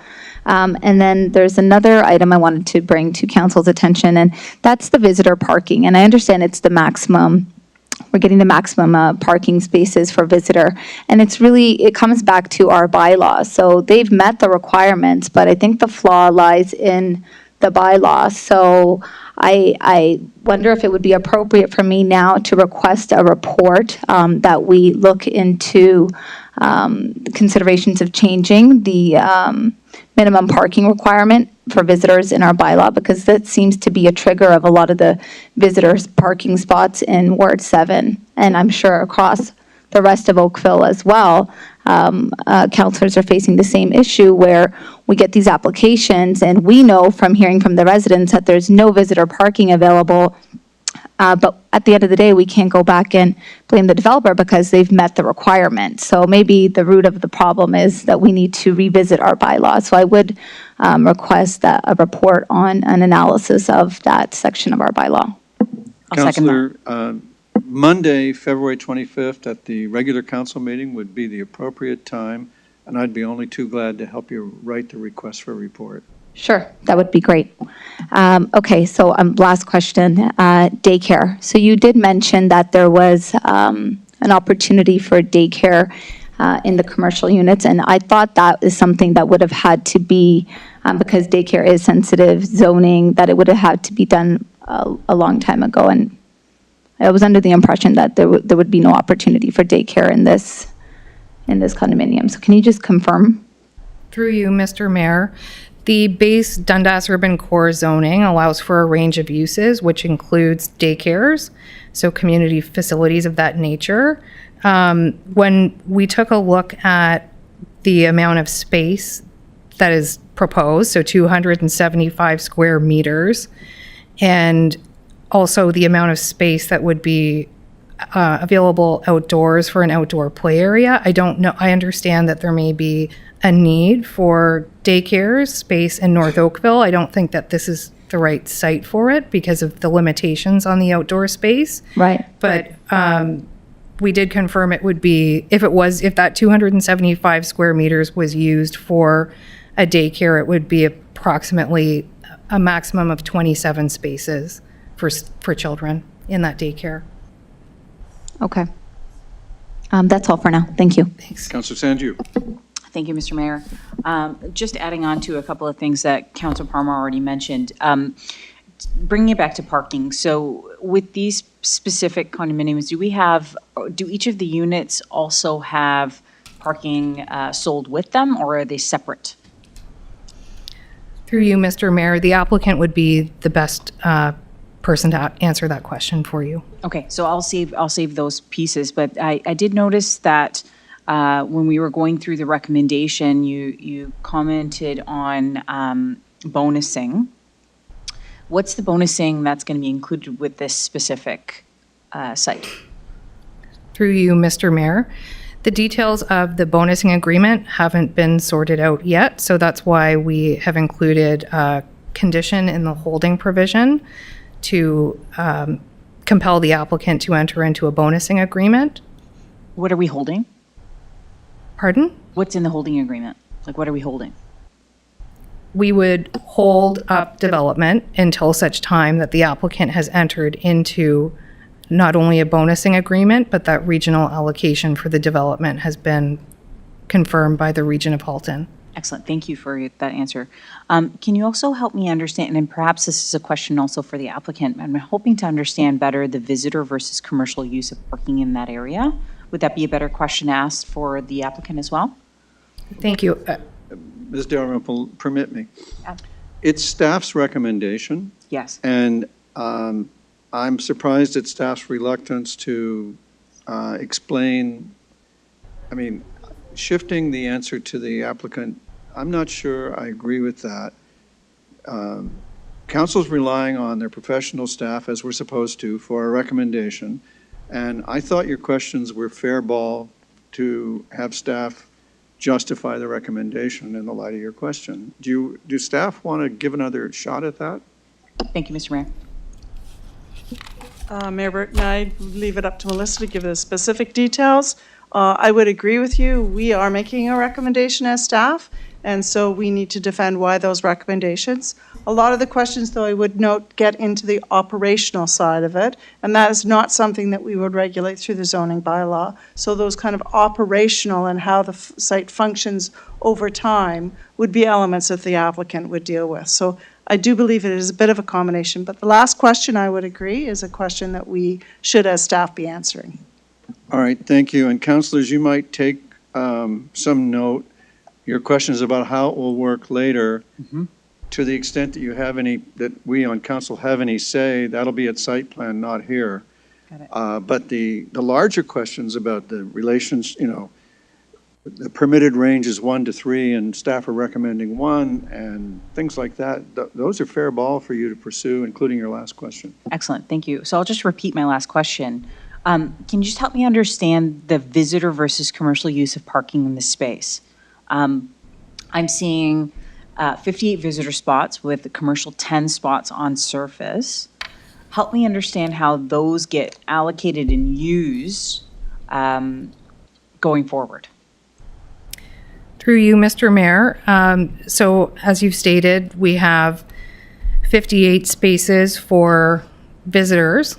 So that's for the residential visitors. Those are provided at a surface level parking. So they're accessible to visitors who come to visit tenants of the, or owners of the apartments. And then there are 10 commercial spaces that are provided at a surface level in the surface parking lot. Again, these are spaces that we anticipate would be signed through the site plan process. And for how many commercial units? Would there be 10 spaces? No? At this time, so it's 275 square meters of commercial space. That could be split into 2 units, maybe 3 units. And I'm not sure if that answered your question. Okay. And then just, I guess kind of going down the rabbit hole a little bit more, can you help me understand how the on-street parking in the area is affected by these units? So if we have 289 residential spots with 58 visitor and 10 commercial spaces on surface and underground, what on-street parking is there going to be provided with this location? Are there any additional spaces that we're planning? So through you, Mr. Mayor, the proposed draft plan of subdivision includes a 19-meter road width allowance. That road width allows for 1 lane of on-street parking. And there is the potential, if we looked at an amended cross-section, to have additional lay-by parking in front of the commercial units. That's something that hasn't been explored yet. So we will have a complement of on-street parking available for use by the commercial or visitor. Got it. And then help us, or if you can clarify for the rest of council, how many additional parking spaces were added from the last application to now? Because we're only seeing a net difference, a net plus of 6. Through you, Mr. Mayor, one of the revisions that the applicant did make was to add 6 parking spaces to the plan to ensure that the plan complied with the regulations of the North Oakville zoning bylaw. Okay. So I understand that it complies with the bylaw, but my concern is, and I think Councilor Parmar also echoed this, is we continually have a parking issue in Ward 7. My concern with this is that we're going to have an increased issue with parking in Ward 7.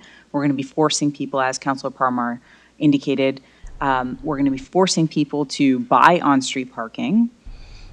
We don't have sufficient visitor parking or commercial space. And then on top of that, I'm also looking on page 34 of the report, there is no visitor parking allocated to any of the stacked towns.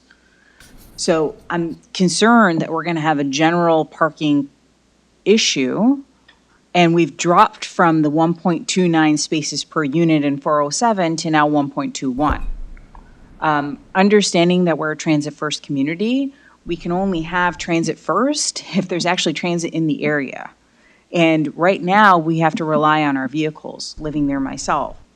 I don't think that this is allocating enough space for it to be acceptable to a Ward 7 resident. That aside, one other last question I have just generally around zoning. We don't have right now in Ward 7 a large walkable restaurant. We do have Boston Pizza on the corner of Niagawa and Dundas, but I'm trying to understand how the commercial space can be used with this specific unit, how the zoning applies to that space, if we could have a walk-to restaurant there. Through you, Mr. Mayor, in looking at the commercial space, so 275 square meters, we're not getting a Boston Pizza or a keg in that amount of floor area. It's a smaller restaurant, maybe 40 tables max. So we do have zoning, or we have space in the zoning bylaw right now as it's written for there to be a restaurant. It could be something smaller, as you indicated, with 40 tables? That's correct. Okay. I understand. So it wouldn't be a large chain, which is fine. Understood. I think that concludes all of my questions for now.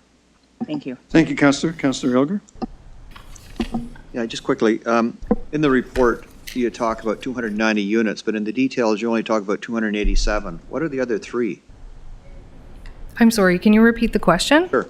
In your report on the table, page 34, you refer to 290 units, mixed-use building.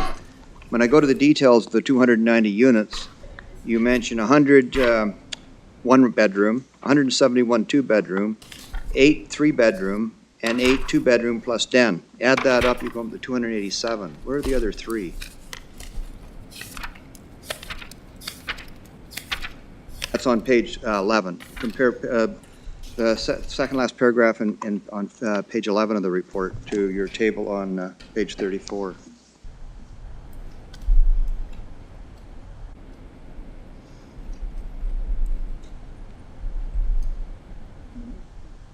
$100 plus 171 plus 8 equals 287. So through you, Mr. Mayor, I'm sorry, that seems to be a mistake on my part, and I would ask that the applicant clarify what the additional 3 units are being used for. Okay. Now, a second question, it's related to the word stairwell. We've had a bad experience with stairwell in Ward 5 recently, where individuals, young families have children, and they're trying to get their stroller up to the ground level, and they have to go up the ramp, which is where the cars are coming down. Will there be elevators installed in this building to move people from the underground parking to the ground level so they can get to their units? Through you, Mr. Mayor, there are elevators proposed to the apartment building. At this time, the stacked townhouses have a stairwell. They're not proposing an elevator, and I think we could try and explore options at the site plan stage with the applicant to see if we could provide an elevator instead of the stairwell.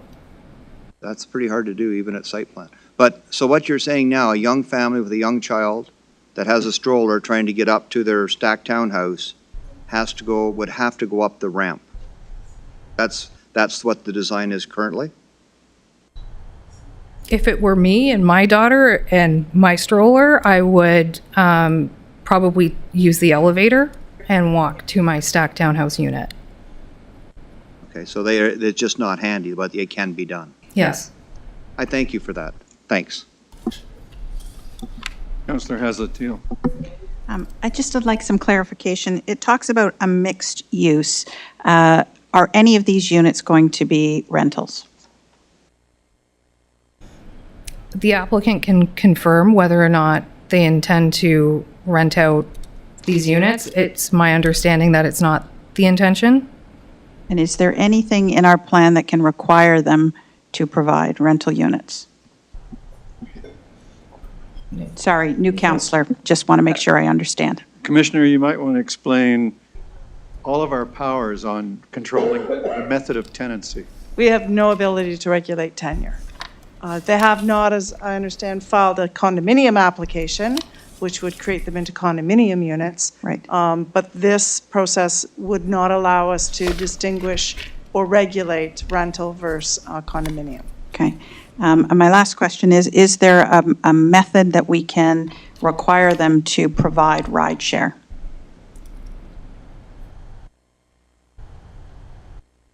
This is a very good question, actually, I will say, because we've been wrestling what to do with transportation demand management measures. That gets into more of an operational issue, and unfortunately, zoning it can't deal with operational issues. Okay. So there's no clear mechanism for us to do that. You will see in the next short while a report on transportation demand management measures we can put in place. But again, it's a difficult issue for the town to regulate through the current provisions we have. Thank you for your patience. So, Commissioner, anyone else? Oh, Councillor Knoll. Thank you, Worship. There was a memo circulated earlier today from Mr. Korsiak with respect to this application. And in that application, or in that memo, it refers to the willingness of the developer to practically, I believe is the term he used, make available the commercial spaces in the evening for visitor spaces. And I'm wondering if that is something that can be compelled or contracted for in terms of site plan or some other document so that the condo corporation later on doesn't rescind that opportunity. I know it's great to say that now, but it's a different thing when the developer is not in control and the condo corporation chooses to make its own rules. Through you, Mr. Mayor, I think that the only way to do that would be to allow for a shared parking arrangement, which would be something that would need to be incorporated into the regulations and the special provision in the zoning bylaw. But at this point, they haven't been incorporated into the bylaw. Perhaps if Mr. Korsiak's going to talk to us later, he could explain how that might work. Anyone else? My time. Commissioner, can you speak to the question of housing affordability? In the report, there was a reference to 25% affordable, that 25% of the units would be affordable, and that was the minimum requirement. Is 25% the requirement? And why do I think it was 30%? I mean, I know why I think it was 30%, because in the region's housing manager support, they talk about 30% being the requirement. But maybe you've allocated it around so that it's only 25 here.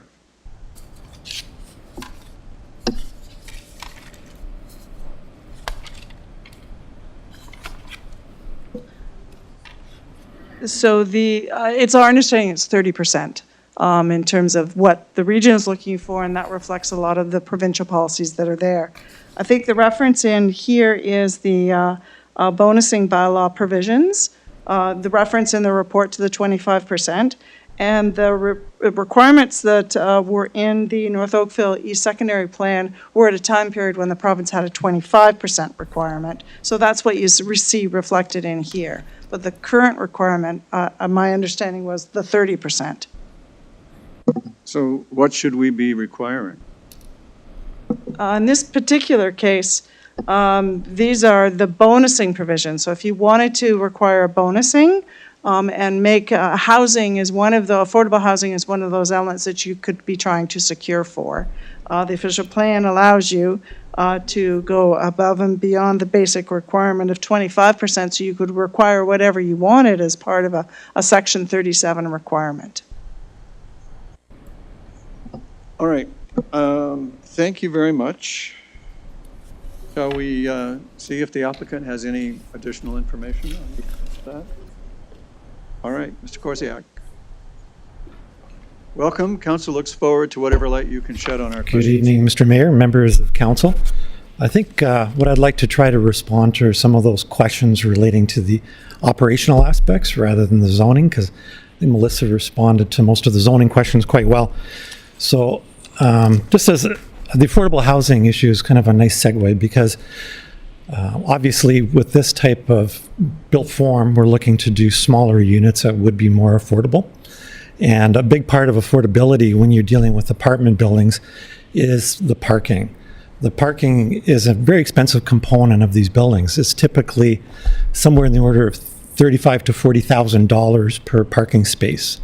So the one thing you don't want to do is to have too many parking spaces, because then that reduces the affordability of the whole project.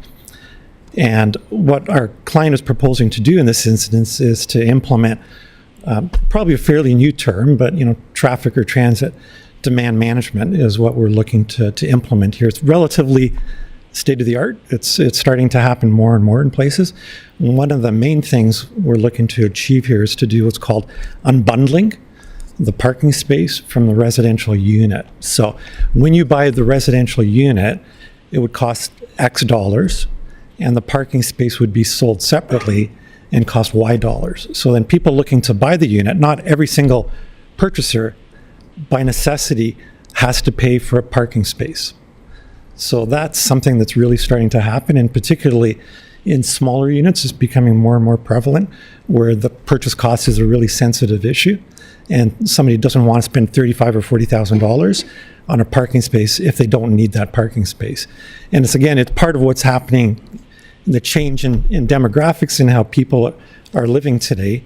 There are, there is a segment of the population, particularly younger people like my kids, who aren't necessarily feeling that they have to own a car to get around.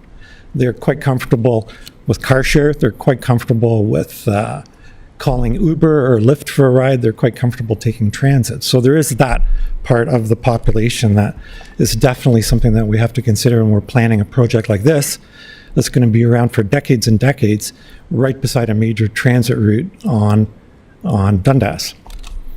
So that's part of the operational stuff. You can't really, I'm not sure how you can work that into your zoning. I don't think you can, but it's something that we've committed to your staff, to work with your staff and investigate that further as we get into the next stage of planning, which would be the site plan approval process, how we work all of that. In addition to trying to reduce the demand part of the equation, we're also looking to go above and provide additional parking for the project, and it'd be on Trailside Drive, which is the new public street that's going to be completed here. And we've had initial discussions with your staff about making that section of the street between the 407 apartment building and the stacked townhouses to the north of that, and what's going to be on the east side of the street, making that section of the street wider so that we can accommodate on-street parking. We've done some preliminary plans showing about 28 additional on-street parking spaces that would be available there on both sides of the street. That would be above and beyond what's required by the zoning bylaw. So that's something that we need to work through with your staff, and we're going to do that when we're going to work through the draft plan of subdivision, which is a separate application and a separate process from what we're doing today. So I'm hoping that answers some of your questions. Thank you very much for that additional information.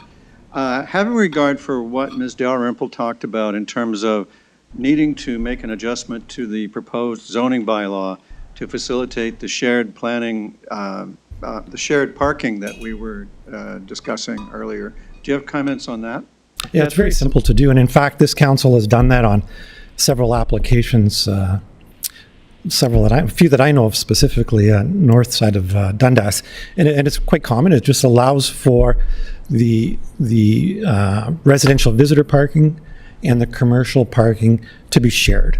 For all intents, though, they wouldn't be signed differently necessarily because nobody's going to own those spaces. They're kind of in a pool, and they will be available to whoever needs to use it. And it makes it practically, it would happen anyways, because from an operational perspective, what typically happens is that the commercial spaces are used more during business hours, i.e. during the daytime, and the residential visitor parking is used more in the evenings and on the weekends. So it happens anyways. You can formalize it in your bylaw if you wish. So I take that as you support what our planner suggested, which is changing the proposed bylaw to incorporate the shared parking arrangements. You could. Practically it's going to happen anyways, so it's a matter of whether you think it's necessary to happen. I don't think it is, because I think it's going to happen regardless. Just from a practical perspective, it's going to work that way. All I'd like to hear is that you support us making that change. We do. We're fine with it if you wish to do that. All right, thank you. Councillor Longo? Thank you, Mr. Korziak. With respect to the demand management, so you talked about the unbundling. Do you have examples, real-life examples of this actually working and not creating the problems? Because doing the math, it looks like we're setting ourselves up for a potential issue with parking. But are there actually concrete examples that you have where this actually works in communities? I'd like to, if you don't mind, I have Will Maria here, who is our traffic engineer, who's assisted with some of this. So if you don't mind, I'd like to call him up, and he could probably speak to it a lot more authoritatively than I could. Thanks. Good evening. Through you, Mr. Chair. Unfortunately, I don't have any examples where that has been implemented and the residential units are occupied and we can see the difference. What I can say is that it's a very common TDM measure that is currently at the forefront of TDM measures, particularly in surrounding municipalities of Mississauga, Milton, in Burlington, where that is common practice now when we come in for a parking variance to the existing bylaw, where we recommend certain TDM measures. And there's currently a checklist in some of these municipalities which will identify the reduction that is allowed based on the TDM measures that we're proposing. Okay, thank you. Councillor Elgar? Thank you. Through you, Mayor Burton. Mr. Koziak, with regard to the 100 or 290 units, where are the 3 units that are missing? I don't have an answer for that. I was looking at the stats as well. All I can say is that I know that there was some tweaking going on with the concept plan. So I counted 290, but Melissa came up with 287. I can't put my fingers on the difference right now.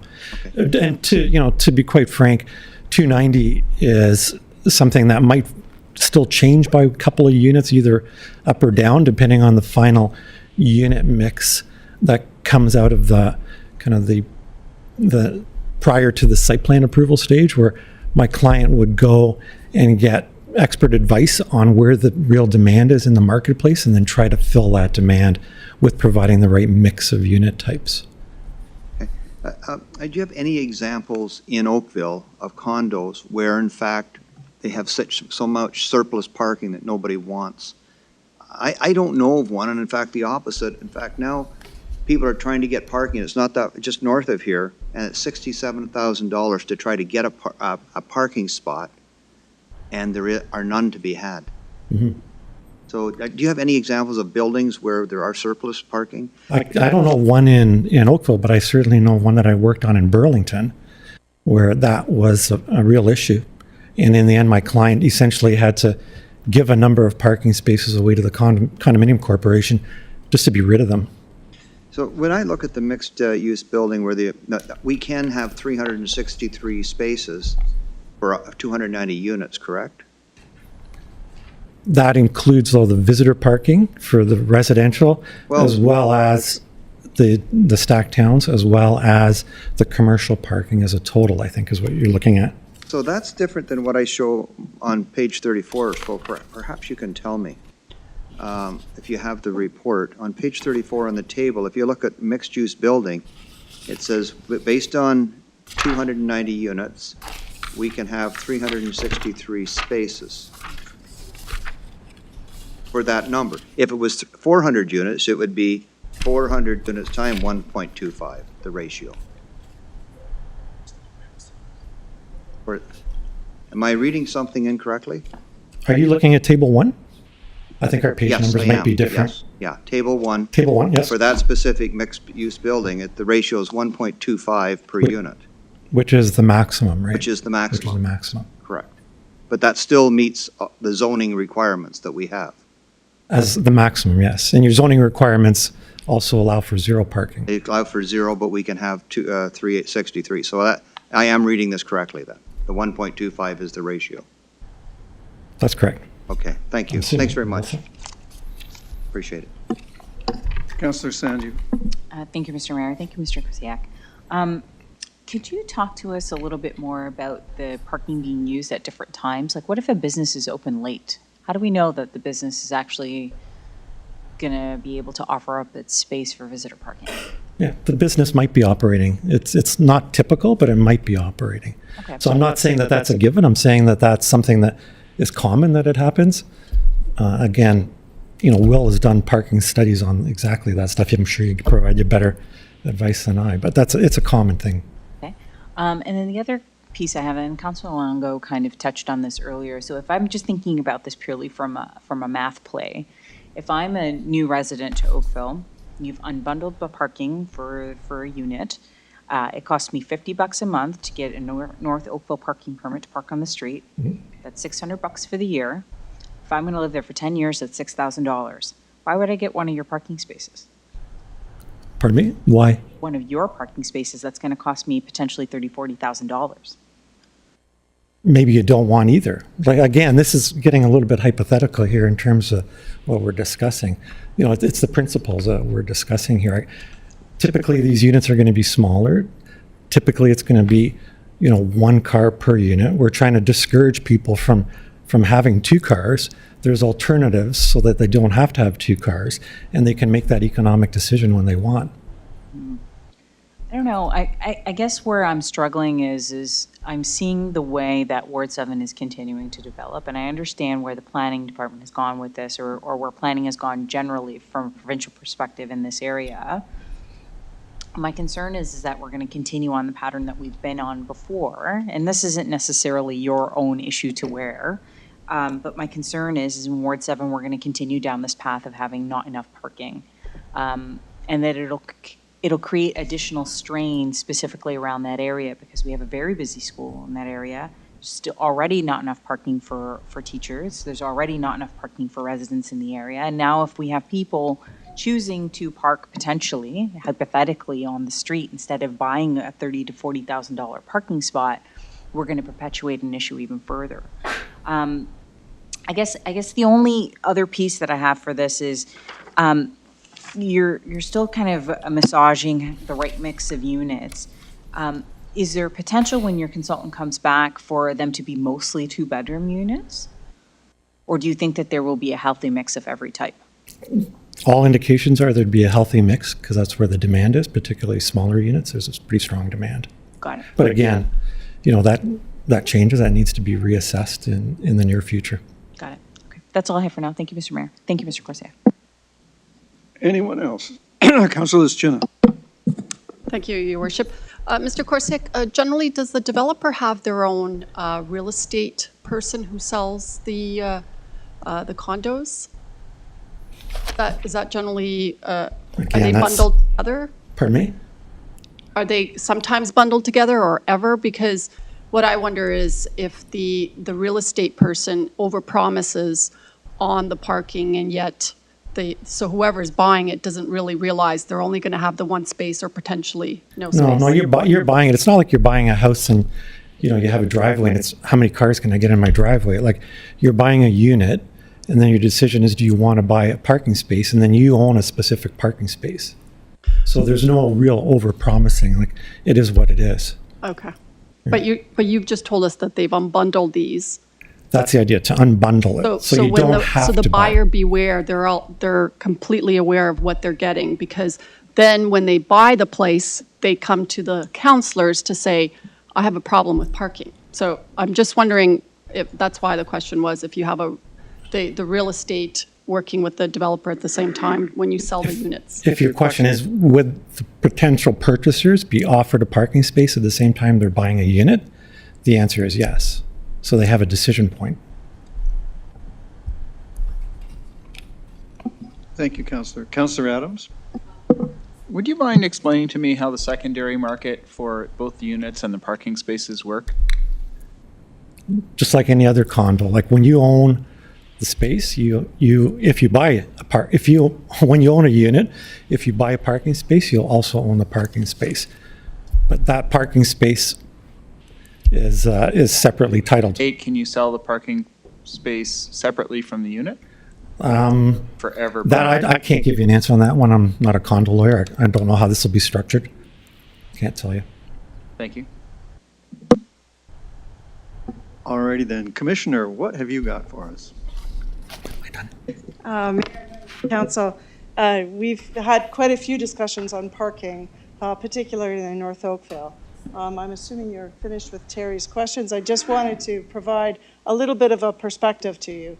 The North Oakville secondary plan is trying to most definitely implement a vision, and it is a longer-term vision of looking at a walkable community. It is definitely trying to reduce the parking and reliance on the automobile and shift more to a transit orientation. So that is the vision that's been explicit in the secondary plan. And so all of the applications that we've been forward, we're evaluating within that context. In this particular application, we've looked at it in terms of its location on the transit priority corridor, which is what Dundas has identified now. And we recognize that there's not a high quality service of transit along Dundas, but there is the opportunity to do that. There are plans to do that with no definitive time period, but there are plans for that. The dilemma always is, if you build parking now, you can never remove it later. And so you've built a reliance into the car that is going to persist there for a longer period of time, and it erodes your ability to achieve that longer term vision. So in terms of the recommendation you have in front of you, we've looked at it in terms of what would be the parking requirement in this Dundas corridor. From a staff perspective, we feel that we've provided for sufficient parking for the units themselves, the visitor parking with its accessibility on the surface, the commercial parking, and then an additional opportunity for some parking along trail side. We thought it was an appropriate recommendation. If council would like us to look at the parking requirements further, and you feel that in this transitional time before we reach that vision, we are not looking at parking in this particular application sufficiently, I would suggest you might want to consider a deferral of the application so we could have some more discussions with the applicant to see in the transitional time period before we reach that vision how we could address some of the parking. Just based on the questions, I wanted to give you that option in terms of your deliberations. Thank you. I believe there's going to be a foot race between Councillor Sanju and Councillor Palmer to move that deferral. Actually, we already discussed this, so I'll win the foot race for this time. I would like to make a motion for deferral, please. All righty then. Will staff at the same time consider revising the amendment to the zoning to adjusting the zoning bylaw to provide for the shared parking described earlier in the presentation? Certainly, we can look into that and bring that back as part of a further report on the application. Well, that's super. Councillor Giddings. I have no difficulties with the deferral. Question, would that be for one cycle? Is that doable? I'm sure that staff can manage, but Commissioner? I would suggest you not put a time period on it. There's a discussion I think we need to have with the applicant on how to go forward. So if you could not put a time limit. And I would add too, when you set it for one cycle, it actually means that we have to have a report finished next week. So it doesn't really give us a lot of time. Fair enough. My concern is I'd hate to see the applicant hung out for an extended period of time.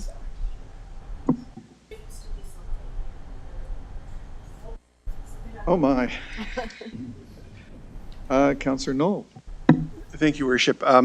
If this is going back, can we also ask staff to report back on this unbundling concept and to review it as in the context of how it would work in this particular application?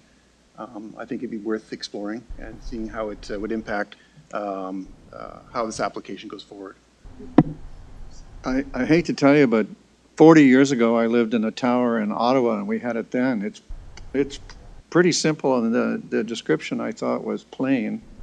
I mean, I think staff could answer any question about it now, but is there more? What more could they say?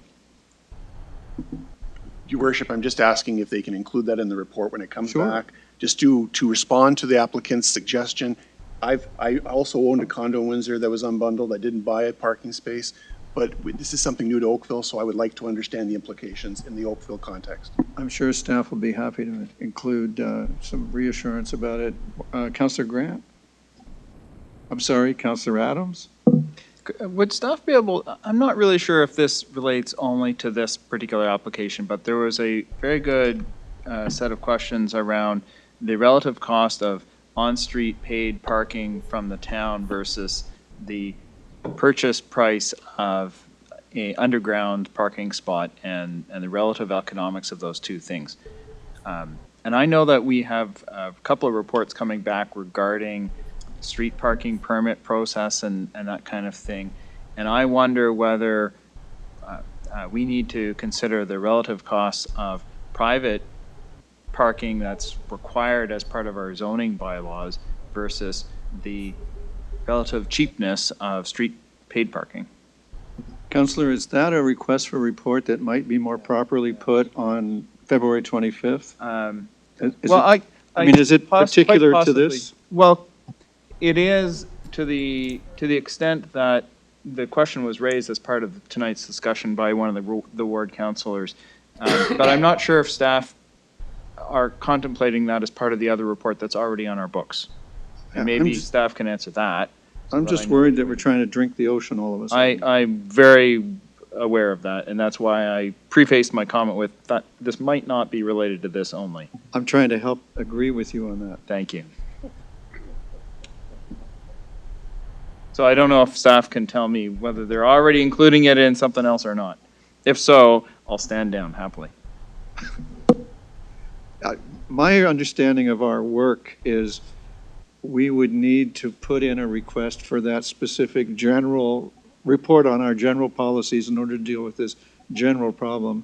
I'm not aware of us having asked for this before, but it's a general issue, not a particular one. So I recommend February 25th for that. I would agree. The other comment I would make is that perhaps the request on the 25th would be that staff report back on the scope of work that we're going to be undertaking on the on-street parking elements, that second phase of work or the first phase of work that we were going to do. So perhaps it could be a discussion about what that consists of, and then that could include the economic analysis, which was not what we were intending to do in that first study. Thank you very much. We'll take it up later.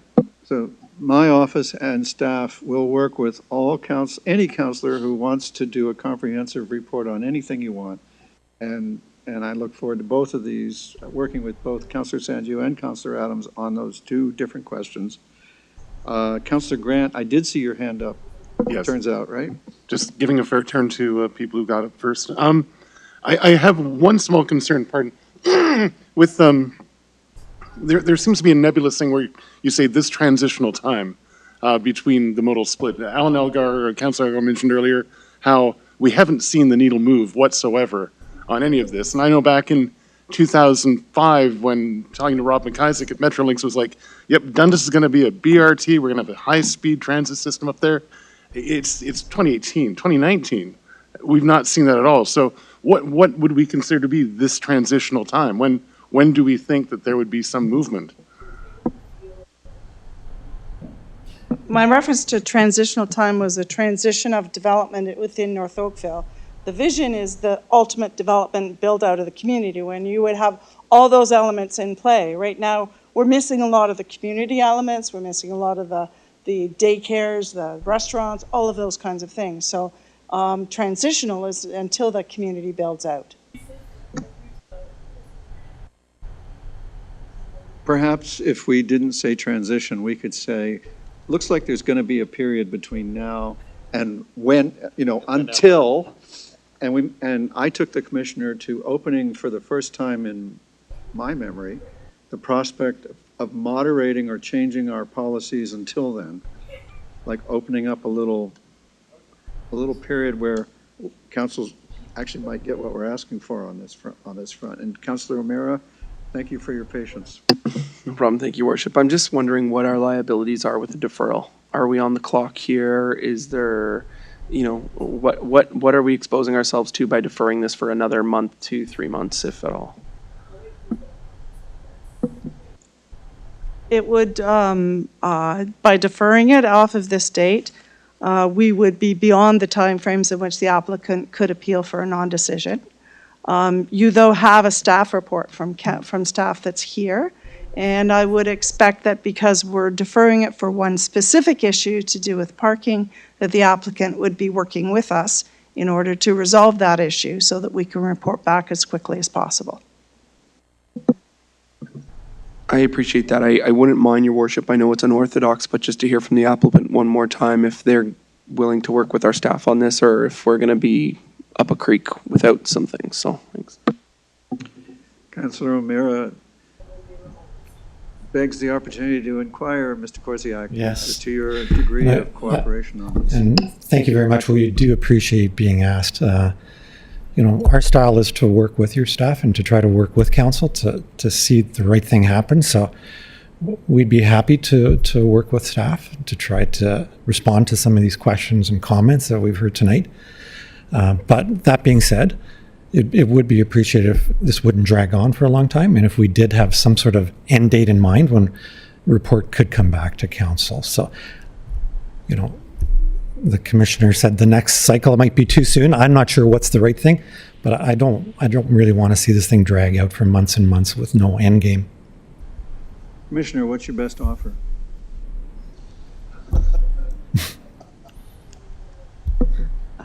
I would suggest that we could report in, I'm going to give 2 time periods, April to May.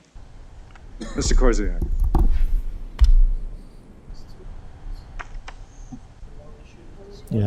Yeah. What I'm hearing from my client is that that's too long, but if there's anything we could do to bring that forward a little bit, it'd be much appreciated. Mayor Burton, we're in February at this point in time. We only have one meeting each month. March is not possible for us to meet to have even any discussions to get something of value in front of you. April is the next month after that, and I hope that we would be reporting back in April with some discussion we'll have. I was keeping May as an outside chance.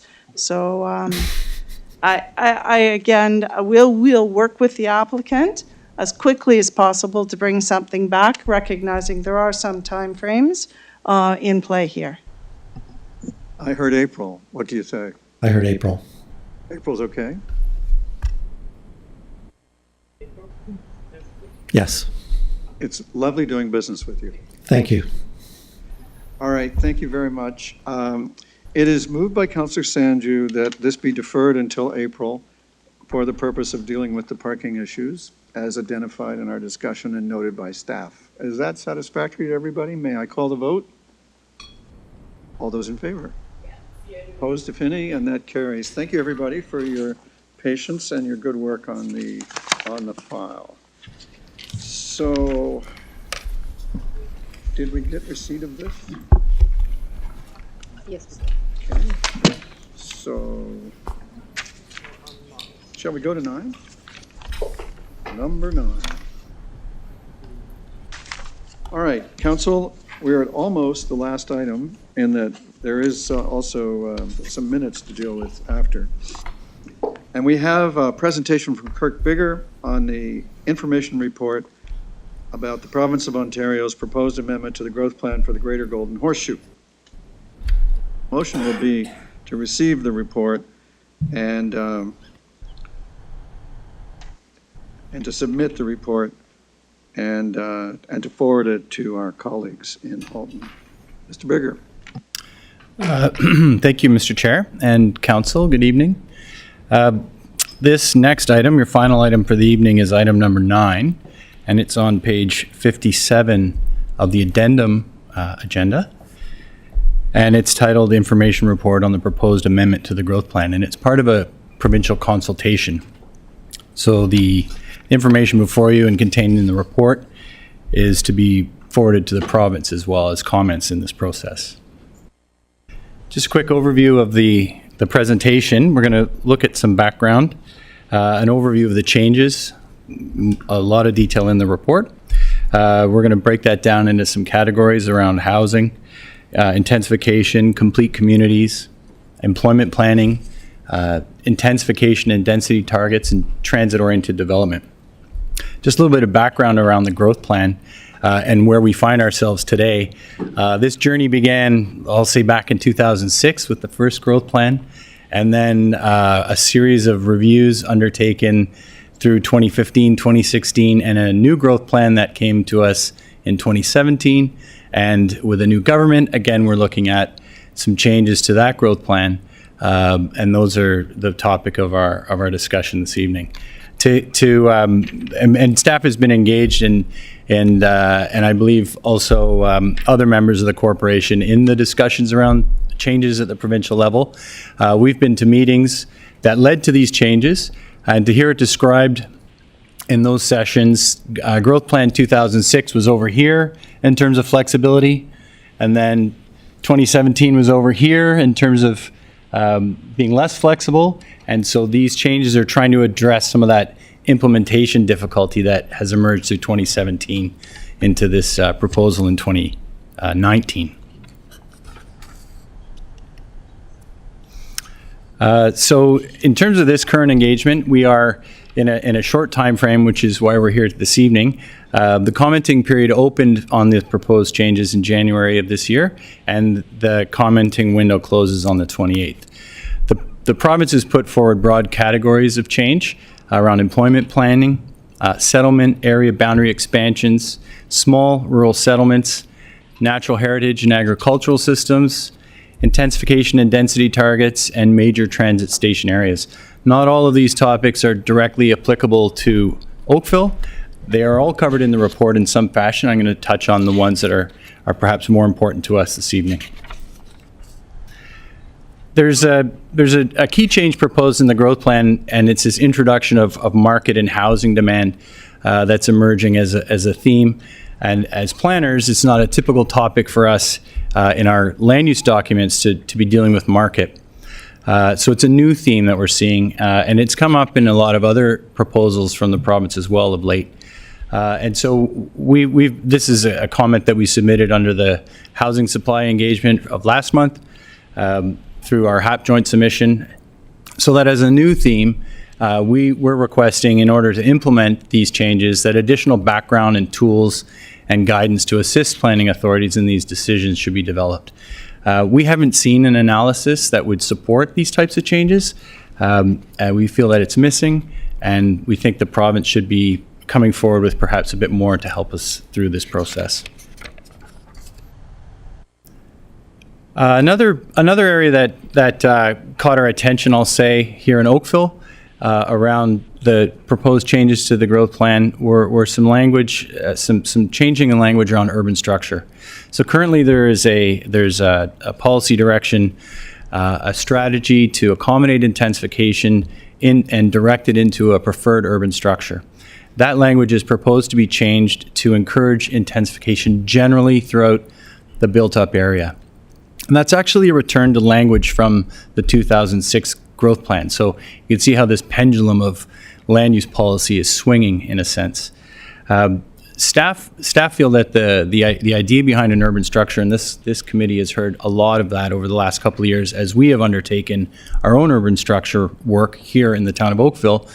We think that urban structure is appropriate in terms of building complete communities and delivering really a good product in terms of land use planning to the community. So it's something we feel that should be maintained in the growth plan. And if there is to be general intensification in addition to intensification of an urban structure, that it be qualified with some language around at appropriate locations or where it can be reasonably accommodated, which would really help us to identify places where it could be accommodated, but also where we feel that that would not be appropriate.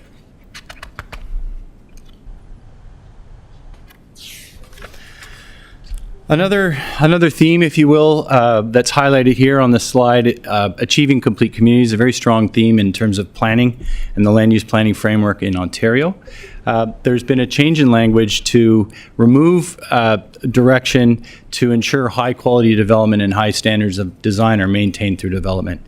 And in our analysis, it suggests that there's a shift away, with that proposed change in language, a shift away from a provincial interest, which is identified in the Planning Act, which is to produce high-quality design and high standards in development. And so staff are recommending to the province that this type of change doesn't carry forward, as it would introduce some uncertainty or perhaps some conflict with another planning framework document, being the Planning Act. So that's the specific comment or the specific recommendation, and a more general recommendation to the province is to encourage changes that are in harmony with all their documents and all their plans and alignment, as opposed to what we're seeing in perhaps some uncertainty or some disharmony. Another area identified, both locally and regionally and also through other voices, is the ability to implement some of the employment policies. And so we've seen over time with the growth plan a direction to protect employment lands.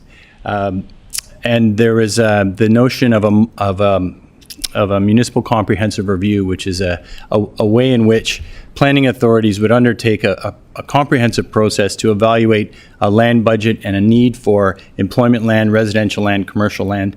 And that's been a strong theme to try and create, again, complete communities where you would have jobs and houses and shops all together, along with those other community elements, and not lose your employment land.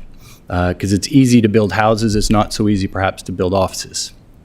So along with those changes in the 2017 growth plan, it became I guess some comments received as difficult, or perhaps waiting for an MCR to be completed, a municipal comprehensive review at the regional level, could put 2-3 years into a local planning process. And you might lose opportunities, or you might delay opportunities to advance development in certain areas. And so we've seen in this proposed changes to the growth plan, some areas where we might be able to work with that municipal comprehensive review. And so before us now is a proposal to permit conversions of employment lands subject to criteria, to permit some limited conversions of employment lands in advance of a municipal comprehensive review. At the same time, some requirements of the old growth plan, or the 2017 growth plan, to identify prime employment areas, and as well for the upper tier, in this case Halton, to undertake an employment strategy. Those requirements have been replaced by, or deleted, or proposed to be deleted rather, by the introduction of a new concept in the growth plan called the provincially significant employment zones. And I'll get more into that on the next few slides.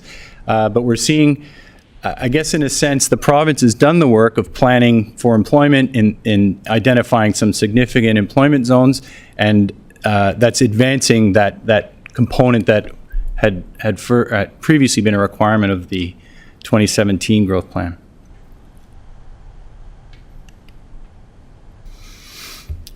So, again, these changes are proposed. We've been reading them and speaking with our colleagues and trying to understand what they mean. Generally, the town is supportive of protecting provincially significant employment lands or employment zones, but we're concerned locally here at the town of Oakville that we're adding a third layer of mapping and policy to our employment planning. So it may, in fact, just as a comment to the province, have the opposite intended effect of actually adding more red tape in certain locations as opposed to opening up the province or Oakville for business. So the more layers you add, the more difficult it becomes perhaps to actually get to where you want to go, creating jobs, creating complete communities. And so, again, we are supportive of significant, provincially significant employment zones, but if they are going to continue to implement this direction, then we would need, again, from the province to the region to the town, a clear framework for guiding decision-making and for guiding planning in that context as a way of, again, getting to that end result of complete communities and creating employment. How do we all work together to get there as opposed to creating this conflict and misalignment perhaps, or layers? So the report goes into a bit more detail on specific areas in the town of Oakville where staff have identified locations where we don't think it would be appropriate to include lands within a provincially significant employment zone layer. And as you know, we love these acronyms. The new acronym here before you is the PSEZ. I won't try and pronounce that. I'll just say it the long way. And our rationale, I'm not going to get into, the report gets into a lot of detail around that. It's short for province says. Yes, that's one version that we've kicked around. Thank you, Mayor Burton. And you know, that might be helpful in some cases here. The report identifies the actual specific engagement document produced by the province on their significant employment zones, and that's contained in Appendix A. And Appendix B of the report is the town staff response on those specific areas where we think should not be included in significant employment zones. And our basis for making that recommendation, those comments to the province, is really based in a locally, our view is that we have an official plan review that's ongoing. We've completed a number of major studies to implement the 2017 growth plan. The urban structure review, our employment commercial review, the Spears Road corridor study, and all of these studies have confirmed the status of these parcels of land as something other than employment, pure employment. They're mixed use, they're nodes of further study, for example. They're intended to accommodate more than just employment. And so on that basis, we're recommending that these specifics, which I won't get into, but if you have questions about them, we can talk about that. That's the local recommendation of why not to include these lands in that significant layer at the province. But also we feel that implementing the growth plan, implementing regional transportation, the 2041 regional transportation plan, and the region's transportation work as well, all of those would be affected perhaps negatively by including some of these lands within that layer, which we think might protect for employment, but wouldn't allow these other types of land uses to develop. And in a lot of cases, I'll just go through the list of them. In a number of these areas, they're already developed in non-employment uses. So, for example, our core commercial areas that are identified up around Winston Park, they wouldn't really be suited to being in a provincially significant employment layer. The Bronte-Go major transit station area is another area that's identified in the growth plan for mixed-use development. All our studies are pointing towards that. We have initiated a major review of that area. We've hired consultants. We're on our way to identifying what other opportunities beyond and in addition to employment would be appropriate around the Bronte-Go station. So those are sort of the highlights of some of the areas that we've identified to the province. Just quickly, the last slide. Again, there's a lot of moving parts to this proposal. It touches on changes that would actually lower the intensification and density targets for municipalities. They also, there's some support for transit-oriented development. We can go ahead and delineate major transit station areas and identify targets for those areas in advance of a municipal comprehensive review. There was some mapping released around the natural heritage system and the agricultural systems under the 2017 growth plan. And we saw those mapping layers as, again, kind of creating another layer of conflict or complexity for local interpretation. And so those layers have been put on hold pending the next municipal comprehensive review at the upper tier level. So again, that's a positive transitional type of provision that's been provided through these proposed changes. And then the last bit that I'll touch on, and we didn't go into it in great detail in the report, but there are modifications to some regulations that support the growth plan, and those modifications deal with transition and they deal with exemptions to minister approval for official plan amendments. And so it's really those proposed modifications are to align the proposed changes with the regulations just to make everything fit together. So that is the conclusion of touching on the proposed changes.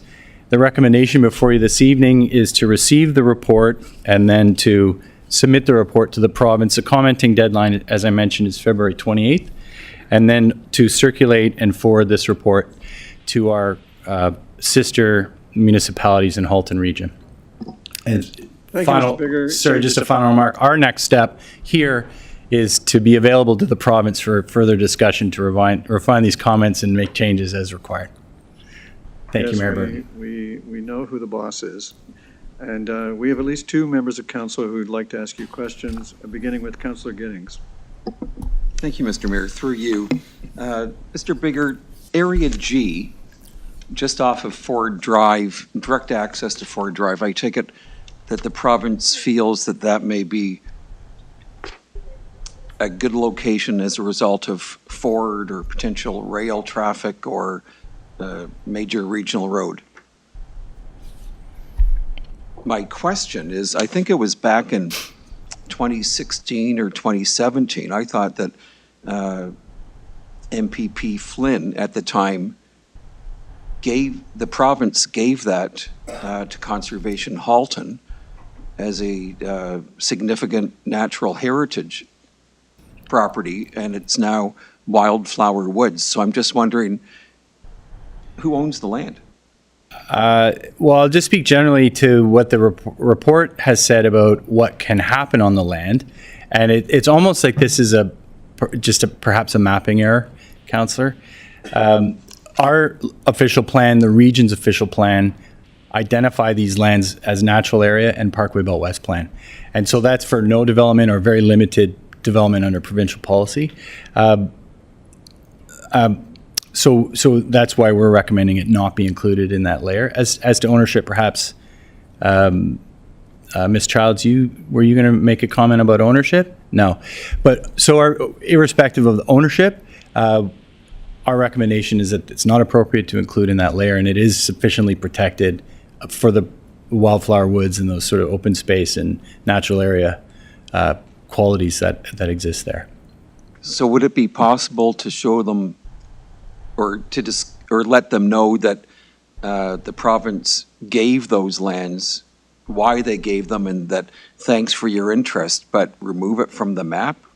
Certainly, Councillor, we have some opportunity to fine-tune our comments prior to February 28th, and so we can add that to, in some fashion, we can include that in our comments to the province. There are a couple opportunities still before us. Thank you very much. I would just caution that you double check the ownership before you go adding it. Our recollection over here is that this is a regionally significant ESA environment, and we don't remember a transfer. Your memory of the former MPP and everything, we don't remember that. This was the last time this was a controversy was the region was moving to delist it as an ESA because it had deteriorated to the extent that it no longer qualified. And in response to our efforts, this was actually before you were on council, the region undertook remediation to restore it to ESA qualifying condition. So there may be more or less here than we think, and I know staff will check. Councillor Elgar, and then Councillor O'Meara, then Councillor Adams. Thank you very much for the report. My question is related to recommendation number 1. Why are you asking just to receive? Why would we not endorse what you have written? Yeah, but why wouldn't we just say number 1 endorsed? Through you, to the councillor, through you, Mr. Chair. My understanding is that receive is our appropriate language in this case, and I don't know that endorse is a whole lot different, but I'll defer to my colleagues for more specific. Oh, I can assure you, receive is we took it information. It doesn't mean we approved it. I believe at the time that we move something, it can be received and endorsed. Okay. And that would satisfy the councillor and any others. And you should take it as a compliment.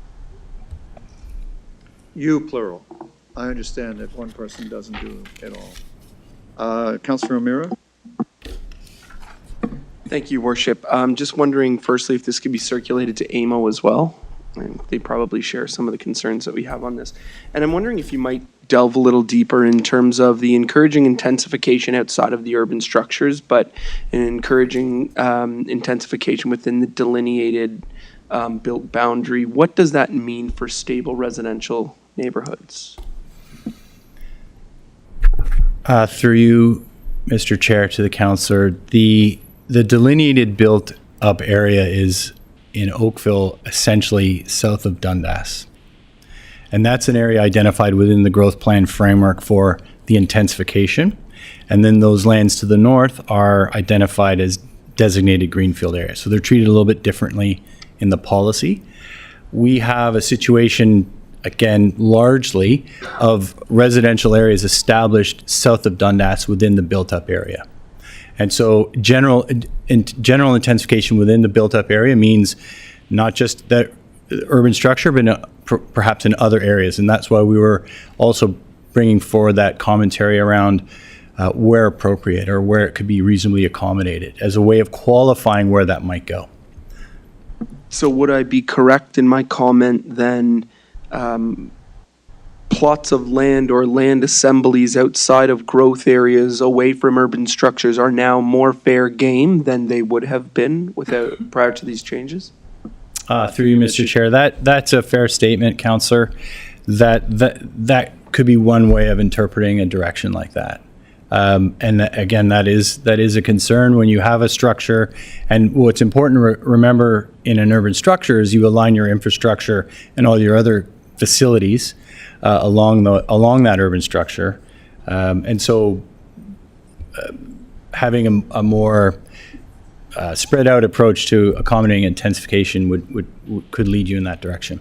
And then just to build on that then, so our residents who often complain about the lack of roads and capacity and traffic related to development projects are going to be more put out with the proposed changes then because of the move away from urban structure.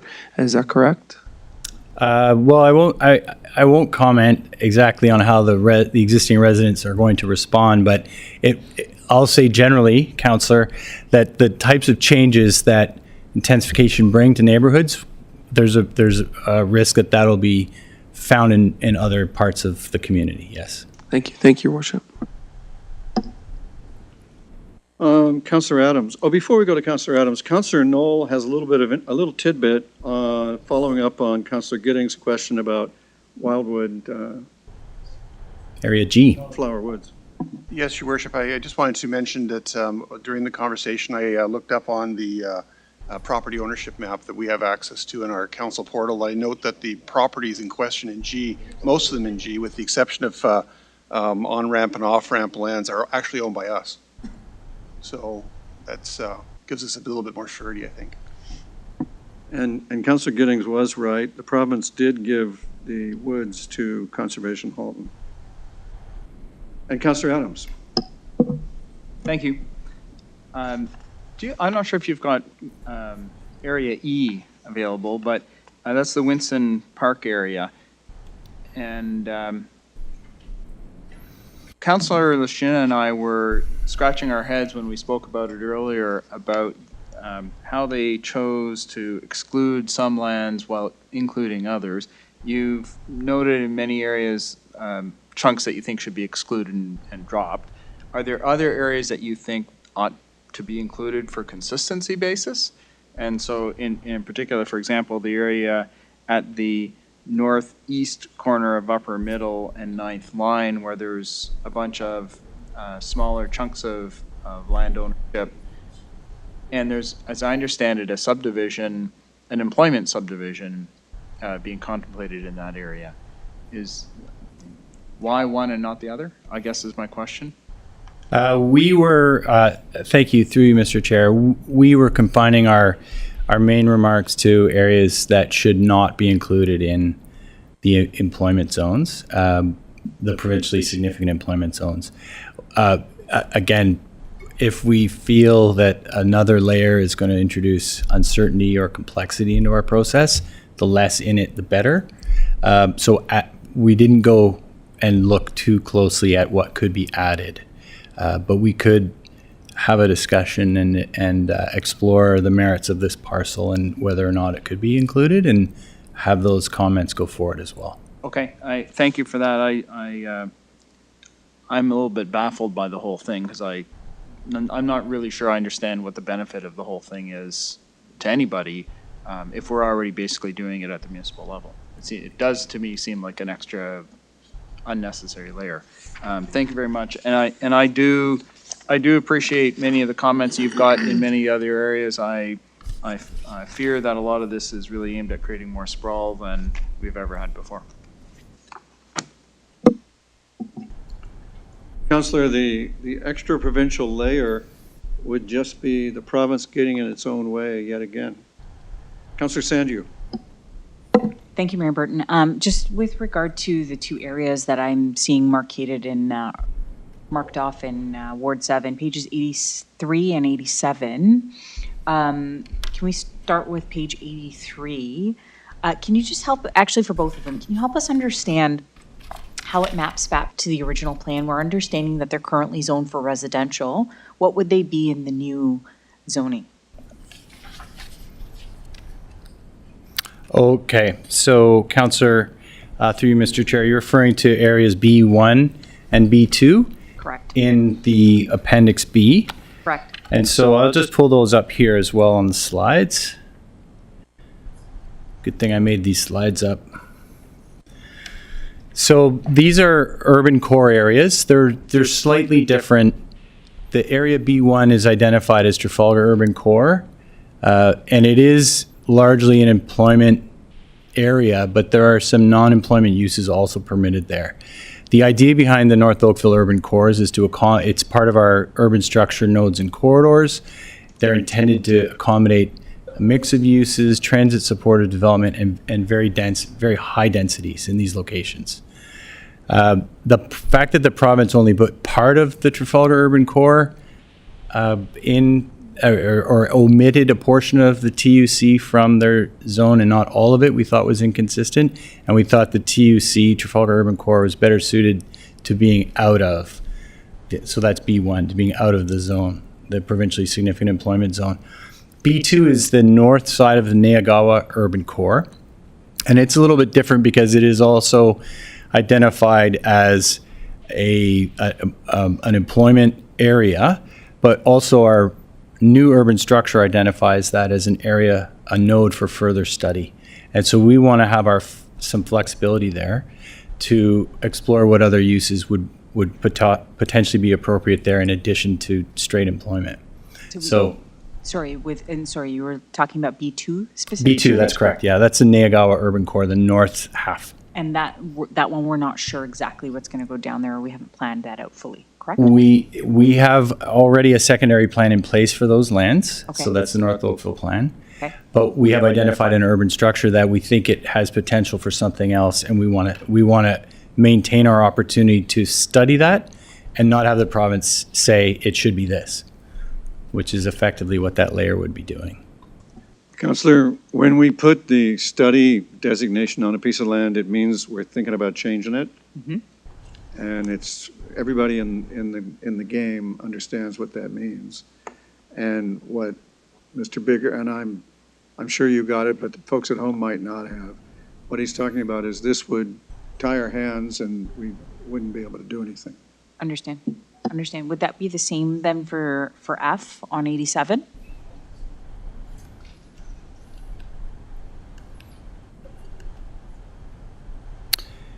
F is, again, a little bit different. That's the transitional area in North Oakville. So those lands are identified for complete elements of a complete community that would support the residential to the south and that would provide for a transition to the employment to the north. There's also currently residential permissions within the transitional area. So by definition, having housing mixed in there in the existing permissions, it wouldn't be appropriate for it to be identified as an employment zone. So when you say that it's elements of a complete community, can you help me understand what exactly that includes? So I don't have the permitted uses in front of me, but it would be places of worship. Got it. Those sorts of enhancements to the community centers, those sorts of facilities.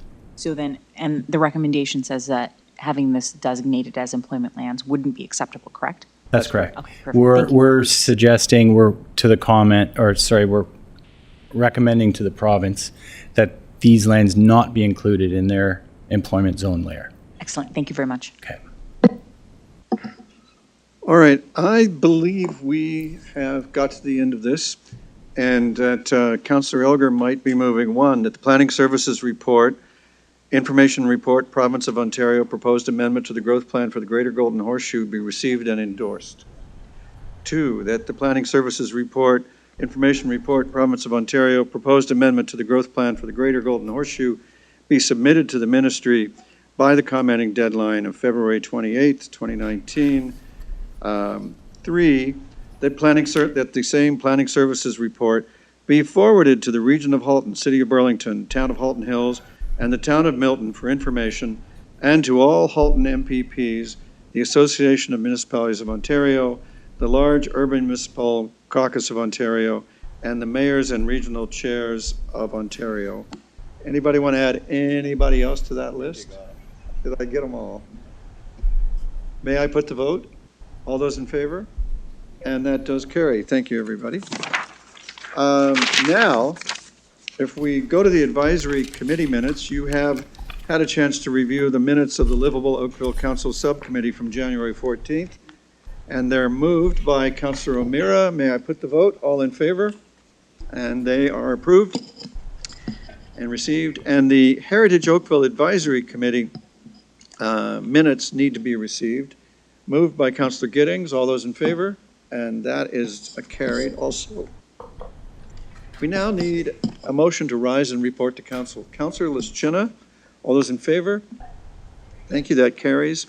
I rise and report the Committee of the Whole has met and has made recommendations on consent items 1 and 2, public hearing items 3 and 4, discussion items 5, 6, 7, 8, and 9, and advisory committee minutes items 10 and 11 as noted by the clerk. May I have a mover and seconder for my report?